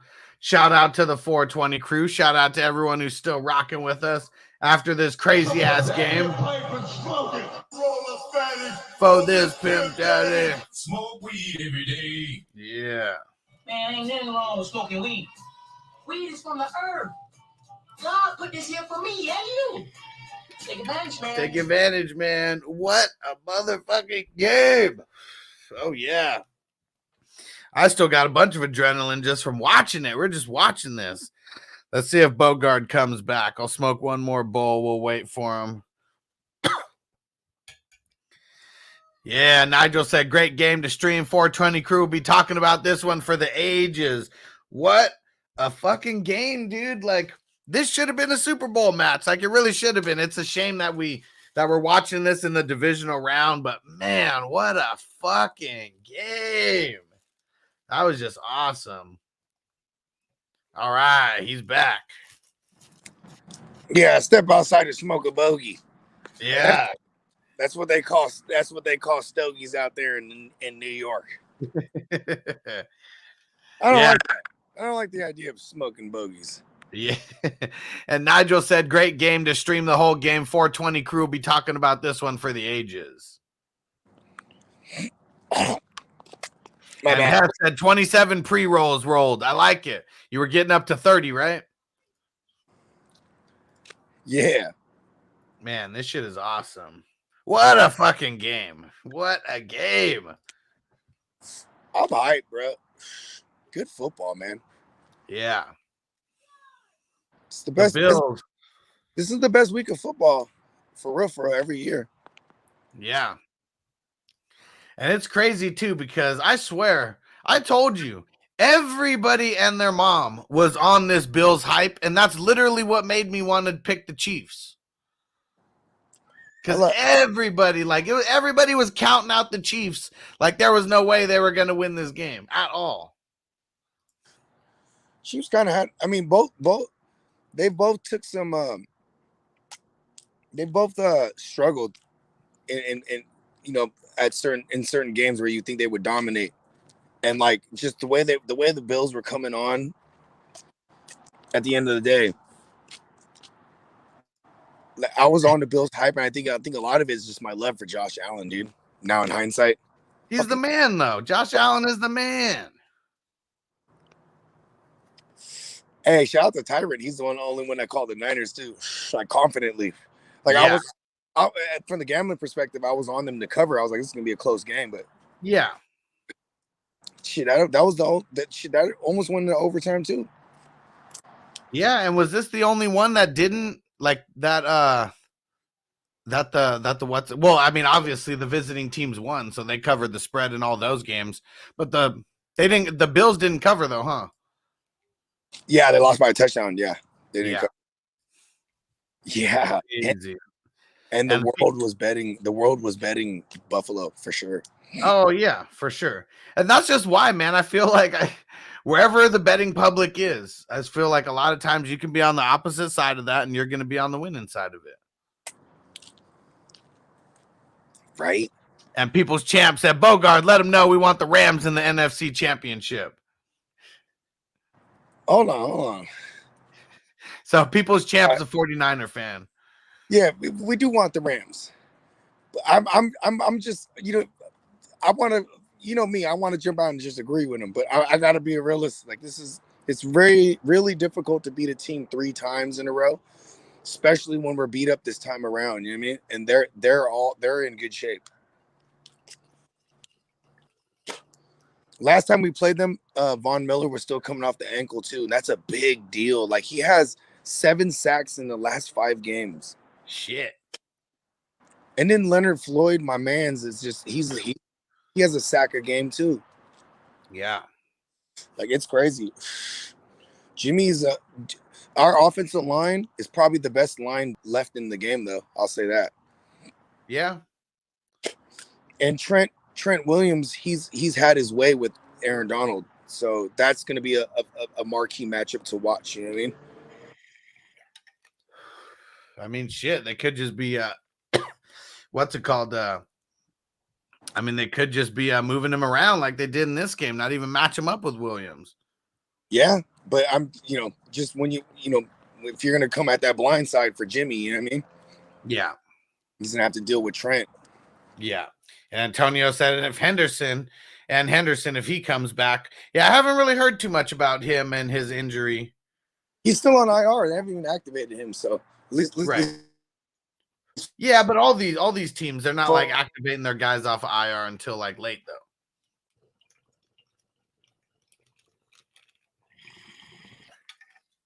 Uh-oh, think Bogey's in the Matrix. All right.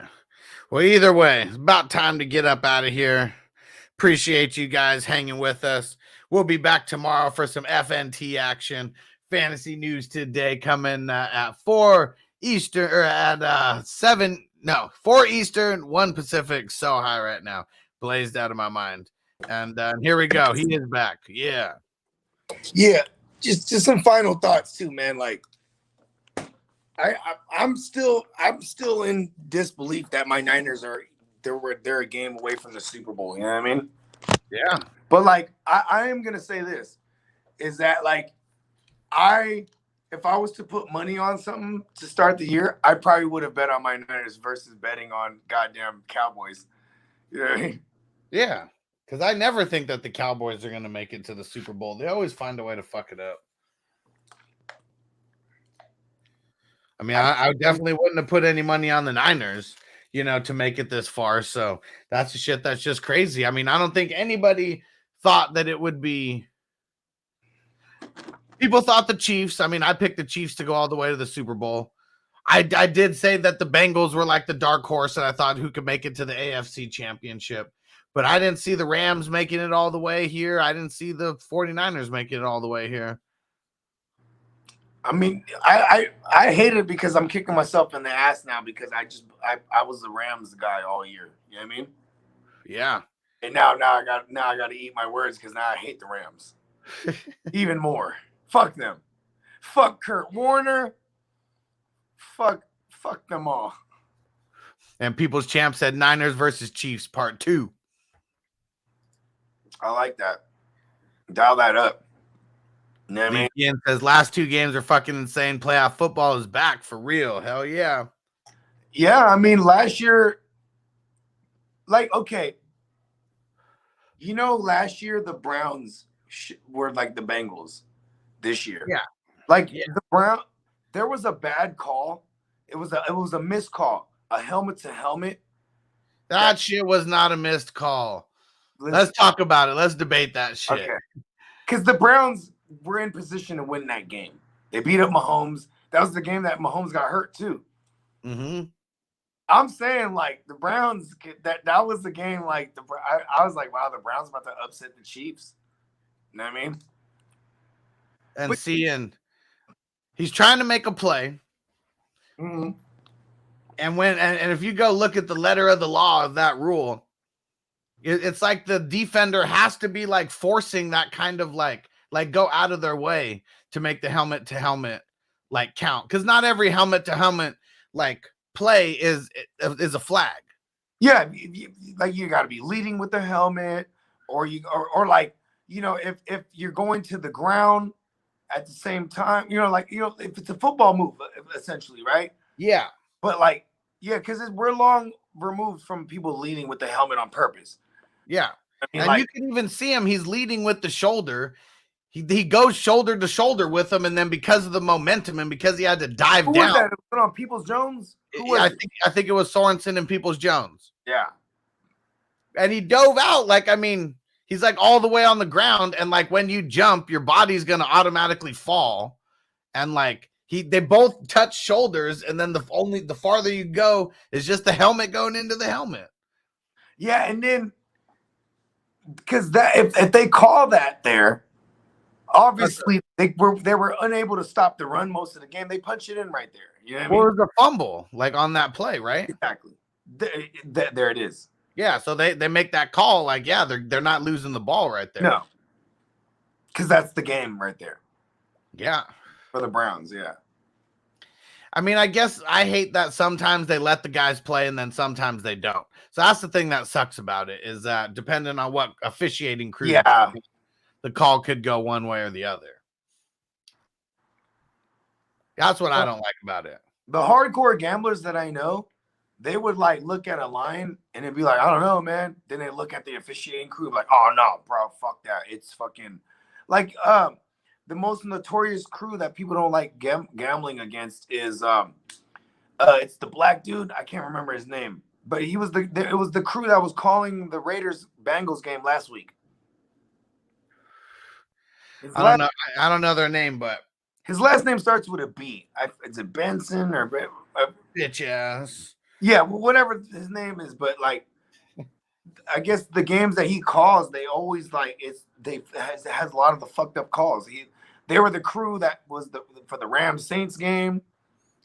You know what I mean? He's the guy who's in bed with the mob. Yeah. I even said it. There was one time during the Rams and Bucks game where I thought the fix was in. It was like where the Bucks got the turnover, and then like then I think they got another turnover off the bad snap, and then like Gay missed the kick. It was like everything was just like lining up to where it was like the fix is in. The fix is in. Yeah, Sean McVay he's married to a Russian princess. He's in bed with the mob. So funny. All right. Well, I think it's a good time to get out of here. We'll be back for FNT tomorrow. Shit is going to be a crazy, crazy week. And we're going to see some crazy, crazy games next week. I'm excited. Right? 2 fire ass games. Hell yeah. Yeah, definitely tune in tomorrow to FNT, y'all. It's gonna be fun. Hell yeah. And we're also going to be doing picking a day and a time where we're going to be doing Dynasty Talk. We're going to get some other people coming in randomly, and we're just going to be talking different Dynasty leagues you play in, different strategies, trades, like literally everything that we could talk about, get people ready for Dynasty, and then it'll be like an open forum for people to leave some questions as well. And then I'm also going to be coming out with a video that I'm going to upload, how to start your Dynasty League on Sleeper. I'm going to be going through like all the Sleeper settings and everything that you can change and all that type of shit. It's going to be super, super dope. And so then you guys can start some home Dynasty Leagues and go start dominating over there. Yeah. All right. We're out. See you tomorrow. Peace. Are you ready, Jerry? I'm ready. Just want to make sure you're ready, brother. Show me the money. Oh, you didn't know? Every day I'm hustling. Every day I'm hustling. Every day I'm hustling. Put my shoes on, you wouldn't last a mile. Summertime, wintertime, I'm on the grind. Yeah, I got the ring, I'm the champ, I'm the genie of the lamp. This is the gift I was given, so I just live by my hustle.